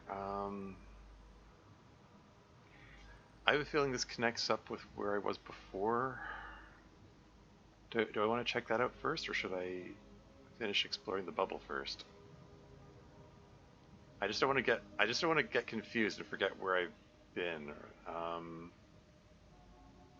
I have a sneaking suspicion that if I go this way first, it's going to connect up with where I was before. The refracted light of the bubble falls across soft strips of silt. I'm going to go this way first. I'm going to come back to this bubble. I just want to, in the interest of exploration. Corroded rocks. Here the bloom is burnt deeper into the rock, revealing strangely smooth surfaces like the inside of an oyster shell. Let's feed one of these guys into the oxygen tank. It branches off. Okay. Let's go south one first. On the pitted surface of the scorched shelf, the lack of current has allowed silt to gather in soft piles. Okay, remember where that branch is. Rock outcrop. Emerging out of the silt, this rock looks almost like a fossilized flower blooming from a stocky stem.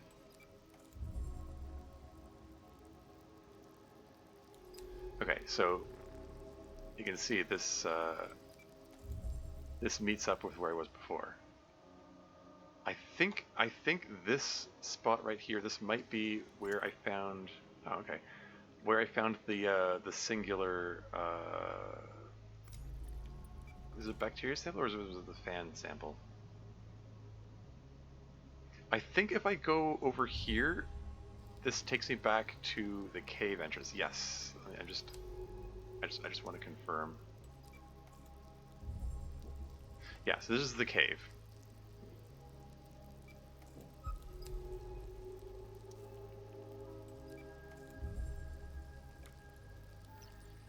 Okay, I've got 3 of those things left.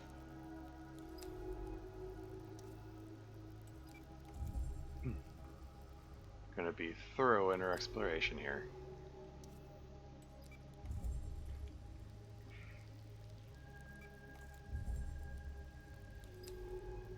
And it branched over here. Burn hole, scorched into the rock. This wide crater reveals layers of broken stone and something smoother, shinier below. Oh yeah? Something to sample perhaps? Nothing? Okay. Toxic waters. Is there anything to be found here, or am I just wandering blindly at this green desert? My thoughts exactly, Ellery. Okay, so this just reunites with where I was before. Cool. Okay, because that's the cave. So yeah, it's all good. We're running low on these guys. I don't want to run myself completely out, so I'm gonna withdraw. Actually, we found this very conspicuous bubble here. I think this is it's a significant landmark. So it makes a lot of sense, I think, to head back home. Just request the drone to retrieve me. Take me back to base. And then head out with a more fuller supply of... oh, here. Glad to see you're back online. Sorry for the rush, but we've got to move. I've been going through Minae's notes from her lab, and from what I can tell, she attempted, well, free dive over the drop-off. That's why she left her suit behind. She must have opened it up and descended. I know what you're thinking. There's no way she could free dive thousands of meters to the ocean floor. But that's what she did, willingly, and we are going after her. Damn. Ellery. We need to dive now. I've been working on the suit and it's almost ready. What did Minae mean to her? You know, like I said, this is more than just a professional relationship here. I've used sections of Minae's failed hard suit to modify our suit. Now it's a full atmospheric dive suit. Internally, we should be able to maintain 1 atmosphere of pressure for me and that casing of yours. It'll work just like before, but our depth rating is massively increased. We can hit 2, maybe 3,000 meters. The suit is in the bay, so load whatever samples you need. I've marked the drop-off on the map, and we can dive there directly and search for any evidence there. I have no idea why she would do this. It's suicide, but she seemed to believe she could do it. Get ready to go. I'll be waiting. Well, you say we need to go now, but I want to explore. I want to finish checking out that oxygen bubble and everything surrounding it that I found. Plus, we need to go science it up in the hab here. Let's oh, we got a log entry. Personal log, 2216, Dr. Ellery Vass. Finding that laboratory in the bloom is almost like working with Minae again. I still have some good memories of Kepler 62F. Hours diving beneath the ice in that crystalline ocean, sampling the mineral deposits that Minae claimed were evidence of life. Our synchronized rhythms in the lab, working silently but in concert, lying beside her in the too narrow berth, the creak of pack ice rattling down the base's spine. Aww. They shared a berth, apparently, but those memories come with unwelcome ones attached, ones of Minae's quiet judgment, her deep sadness, her flaring anger. For a few short months, that subglacial ocean was ours, blocked from the universe outside by 5 kilometers of ice. Its secrets were our own. But then Minae had other secrets too. It seems like I will never escape her secrets. Here I am, living among them, drowning in them, picking through them in search of answers.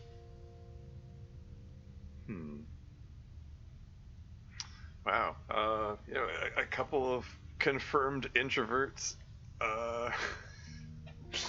perfectly fine to live on a lifeless, icy moon, just in the hopes of finding some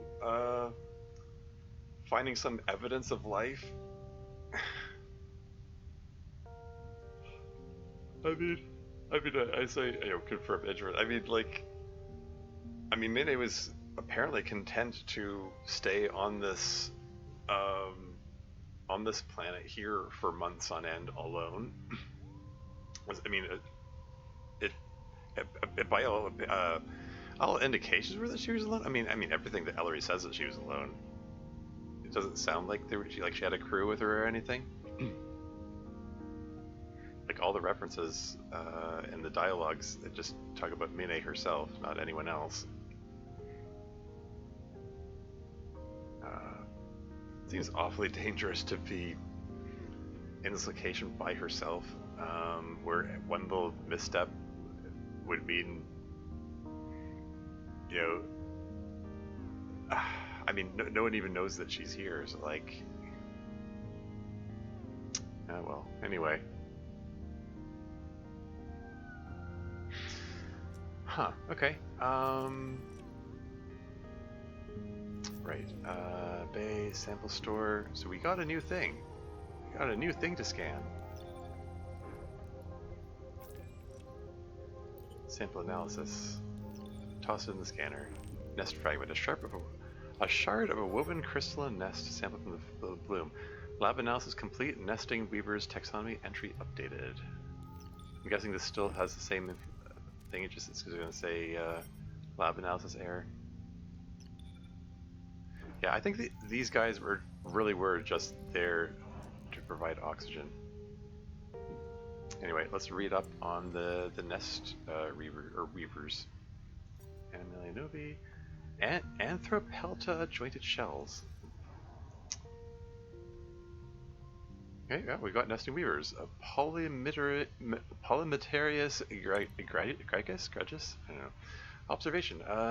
Weavers are creatures found in the bloom, where they build elaborate cylindrical nests protected by bubbles of oxygenated water. Iridescent and translucent, weavers themselves are difficult to observe individually due to their size and speed. Each nest is a hive of activity, as is the fizzing skin of the bubbles that protect them, which the weavers carefully maintain. If at any point the integrity of that bubble seems to be collapsing, many weavers will rapidly respond, leaving the nest in swarms to rebuild the bubble's skin. What is it that the weavers are protecting, and how are they shielding themselves so effectively from the bloom? Analysis of individual weavers might help if we are able to catch some of them. Huh. Okay, there's nothing in the behavior tab. Colony sample analysis requested? Did I not just analyze the sample? Wait, did I? Hold on. Oh, I didn't just analyze it. Silly me. Not mouse complete nesting weavers taxonomy entry updated. Why do we have to analyze the sample in order to identify their behaviors? Whatever. Anyway, behavior. Analysis of weaver specimens shows them to be shelled creatures with a set of jointed mandibles, which they use to handle their threads. Threads in quotes. These threads are the most fascinating aspect of the weavers. They are silk, but lined with a type of bacteria which lives inside the mouthparts of the weaver. When the threads are produced, they are coated with this bacteria, which aggressively consumes the microbial growth of the bloom. When not producing silk, this bacteria is kept alive by scavenging on the food that the weavers eat, taking their share from particles stuck on the weaver's mouthparts. However, analysis of the weavers themselves still gives no idea of what might lie in their nests. They protect these nests aggressively, but if I could find an abandoned one, it may be possible to sample it. Well, I already found one, so we could fill out the theories section there. The pieces of weaver nest we found offer an insight into the weaver's protective behavior. Wrapped in its threads are thousands of weaver eggs. This suggests that, like ants or termites, weavers are a eusocial species. Very cool. With many generations of weavers protecting and maintaining a singular productive female, these weaver queens must be somewhere within the active weaver nests, protected by layers of silken threads and weaver workers. Nest fragments also revealed that the weavers farmed their own food within the nest structure, carefully maintaining tubular fields of microbes, which through the weaver's careful cultivation seem to produce oxygen rather than the toxins that poison the bloom. How can this be possible? Now we got a sketch. Well, there they are. Weaver, not to scale. Translucent layered shell, weaving mandibles, weaver nest. Oh yeah, there's the silk threads of the nest and the little weavers crawling on it, maintaining the shelter for their queen, presumably at the center, that lays the eggs. That's neat. Social animals are cool. Social insects are cool. Like things like ants, bees, wasps, hornets, termites. They're fascinating. Like something as tiny as an ant works together with the other ants to survive. I always thought those were really cool. All those social insects. They're just fascinating.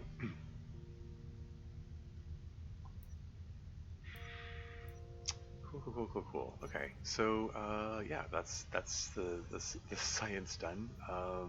Let's just. Ooh, the drop-off dive location. Man, oh man. Okay. Yeah, but there's still a thing to find here. Sample request, bloom frost source.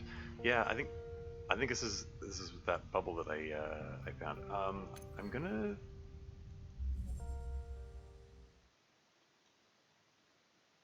fill up on the sphere fragments before before I do anything else really.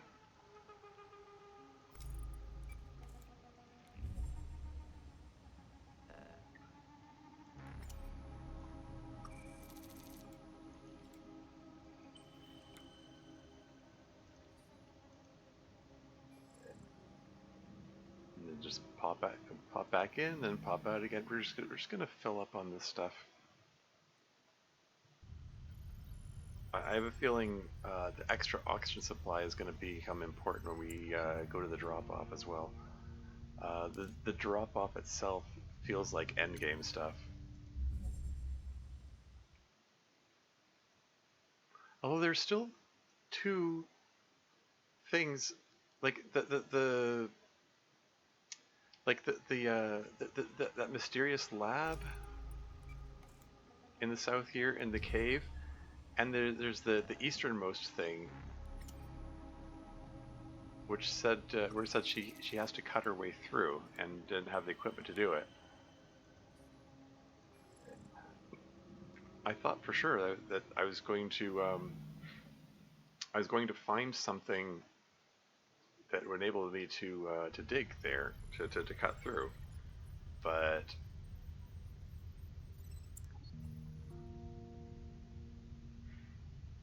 yeah, I don't know.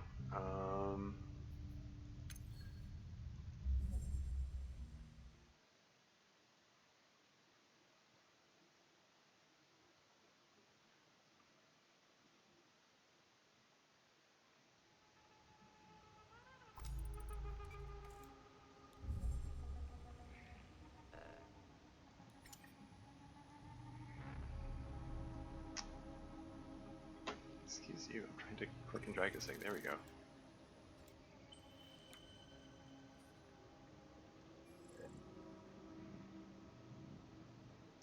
Having to go in and out repeatedly just to make these things respawn is a bit of a nuisance, but it means that each trip out can be longer because I have more oxygen supply.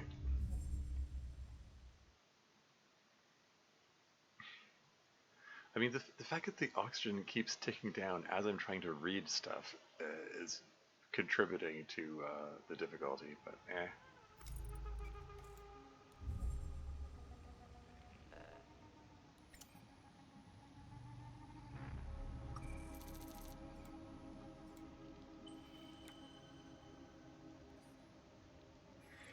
I'm gonna get 2 more of these, and then I'm gonna head out again. I'm gonna head back south. I'm just gonna follow the path I went to the cave. Just confirm that there are no more branching paths on the way there, and then I'm gonna go follow the path that's to the west of the cave and that leads to the oxygen bubble. It seems to be the shortest route there that I'm aware of. I mean, it's entirely possible there's a branch north of that bubble which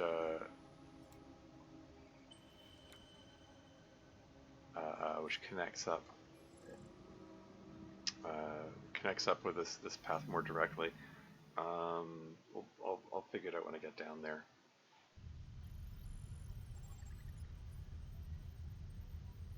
Yeah, we're just gonna grab one more of these guys, and now we're gonna head out. Want to get that last sample, darn it.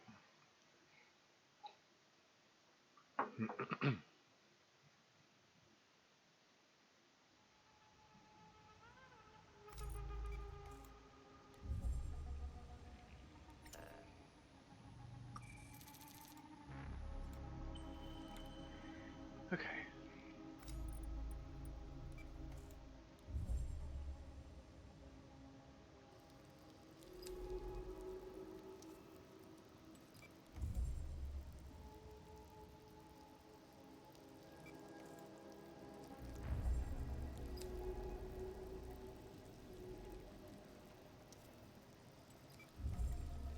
Yeah, so I just follow this path here. I'm gonna keep scanning, even though I'm pretty sure this is all just a linear path, and scanning is a little redundant. I'm gonna keep scanning anyway. I don't want to miss anything.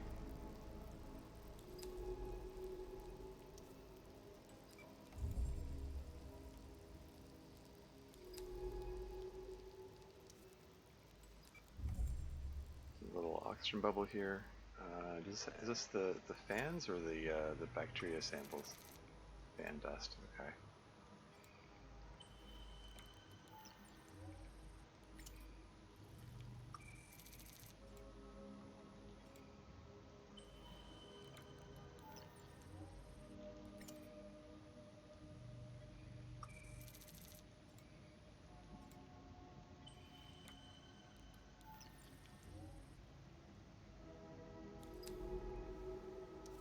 Okay.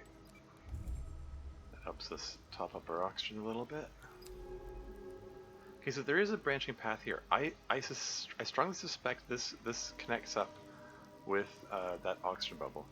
Okay, silt plane. Just remember that it's next to this filtering fan and this plume fan and metal debris. We're gonna come back to that. In fact, I think I have a feeling this path is gonna circle up, circle around to come back to it. But you know, I want to confirm that beyond a shadow of a doubt.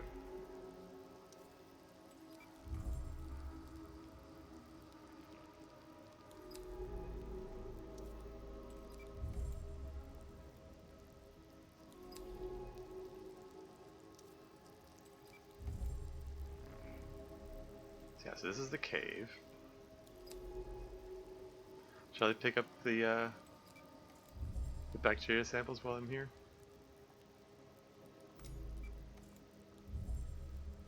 Just for fun?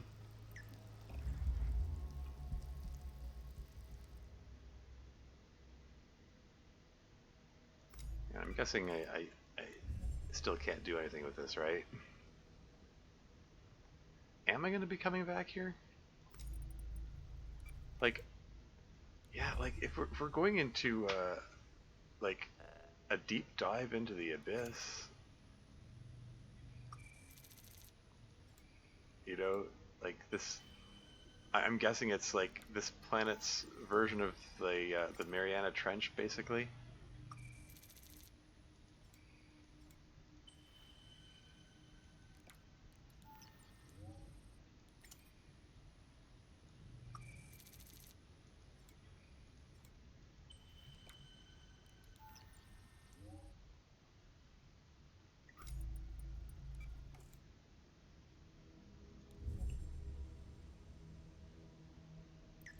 Yeah, like it really like if we're going into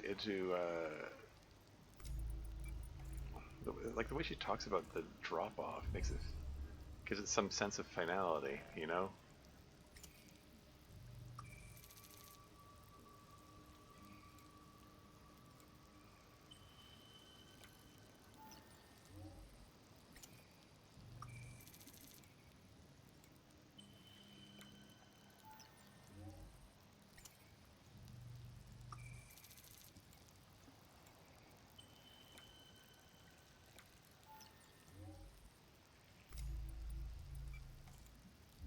Anyway, this path over here to the west should connect up with where that big oxygen bubble is, which I entered but didn't really explore.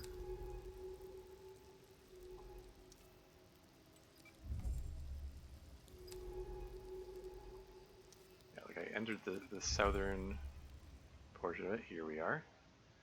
And there were these two white triangles which are unexplored. Here we go, new territory. Crystal cylinders, sample candidate. At the center of the bubble, rounded shapes sit in a bed of silt. Around them, the water dances with streaks of refracted light. Watch this be another one of these sphere fragments. Nest workers, okay. Well, I'll grab them anyway. Just refuel myself. Got all this oxygen source. Let's get some fuel too. Okay, so there are two more white triangles here. Where do I go here?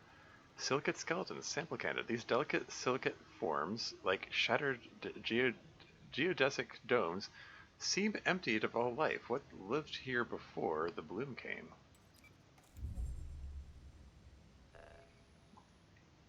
And this is going to be one of the dome thingies, right? Yeah, sphere fragment. Yeah, I knew it. Inventory completely full. Whoops. Silicate skeletons. Another sample candidate. Open geometric forms, beautiful and strange, sit huddled within the skin of the bubble.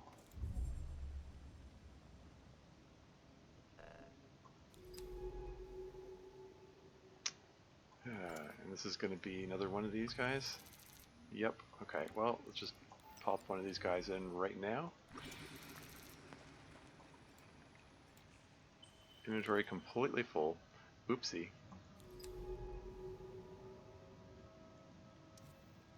Shimmering bubble. This bubble has an iridescent sheen, its skin being made up of thousands of tiny particles which refract the light.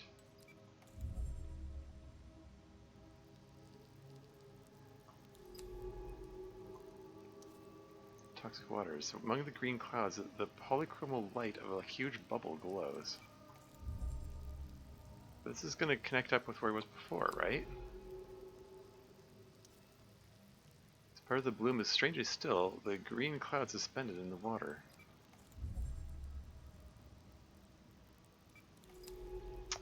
Shoot. And there's going to be a thingy of life just over here, right? There's going to be a little... Yeah, okay. Yeah, this connects up, and there's nothing to be had here. Shoot. I didn't find the sample. There was supposed to be a sample to collect here.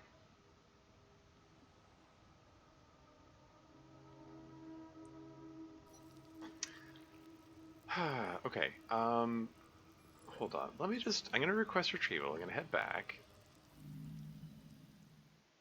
I want to look at the map again.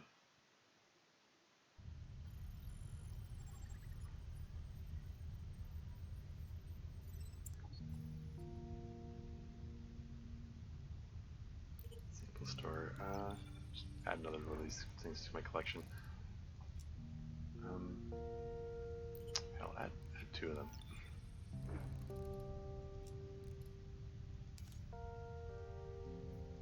Yeah, because I'm up here.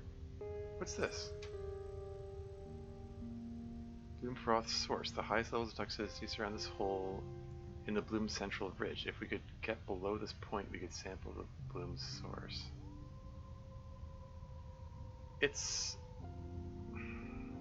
mostly south, but a little to the east. Where is the cave? Is that the cave? Maybe maybe the bloom froth source is inside that sealed lab thing that we found. Could that be it? I thought I was pretty thorough in my exploration. I did not see any more branching paths.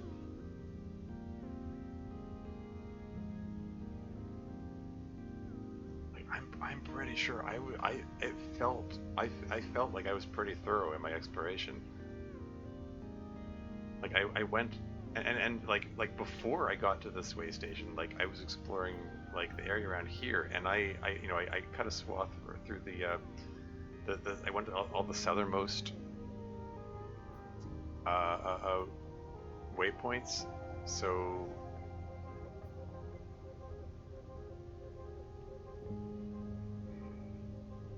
I don't know. I didn't see any I didn't see any paths that could have come from this direction over here.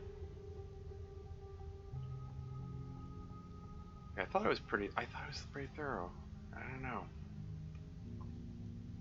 I don't know how I missed one. Maybe I should just go to the story way, go to the drop off, and just move on with stuff. I kind of feel like I want to leave that for another stream, though. We're coming up to 4 hours in this stream. I sort of feel like I want to do that as a separate thing. Like I said, it feels like we're heading into endgame territory if we're going into this. I don't know. I don't know. But maybe. Yeah, I don't know. Like the whole concept of diving 3,000 meters deep feels like endgame direction. It feels like I want to. Doesn't feel like you can come back from that. But maybe you can. I don't know. I don't know the scope of the game. There's another piece of equipment to be had though, and there are these two locations, like here and way out east here, that indicate that they need a cutting tool of some kind. It feels like I'm missing something. It just feels like I'm missing something. That's making me hesitate. Yeah, I don't know. Um,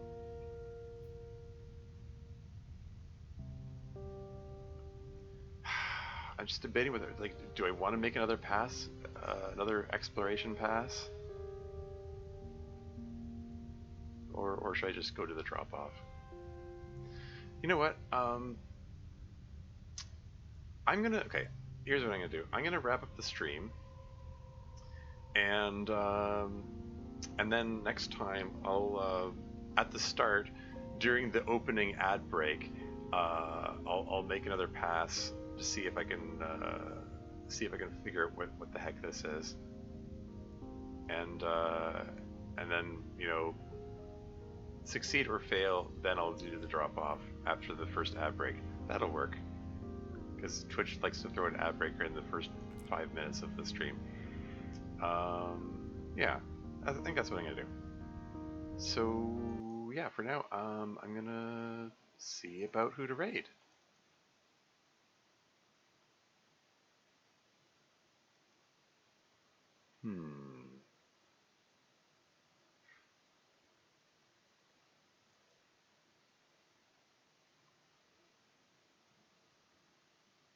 Okay, yeah, lots of people on.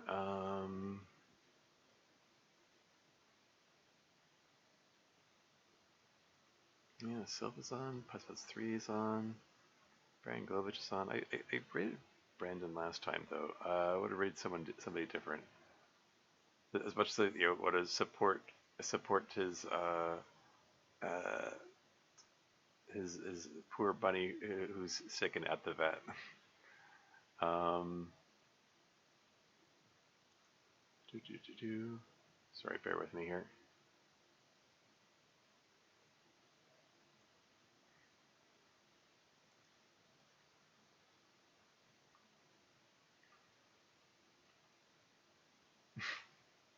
Did I?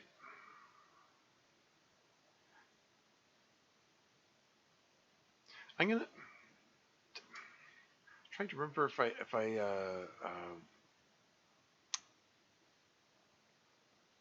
I press Putz before? I dropped by Pud's stream recently. I'm trying to remember if I did I raid them or did I just?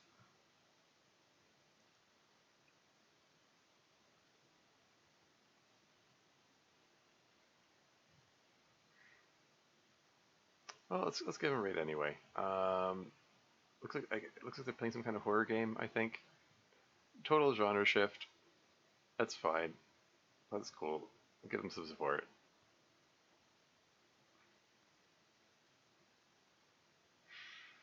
So yeah,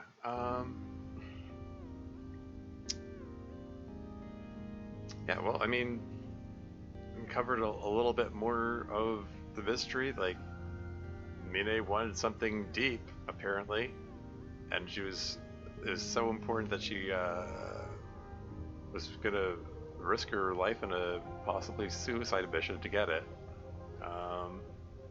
Guess we'll probably find out about that next time. But that's all for now. Yeah, until next time.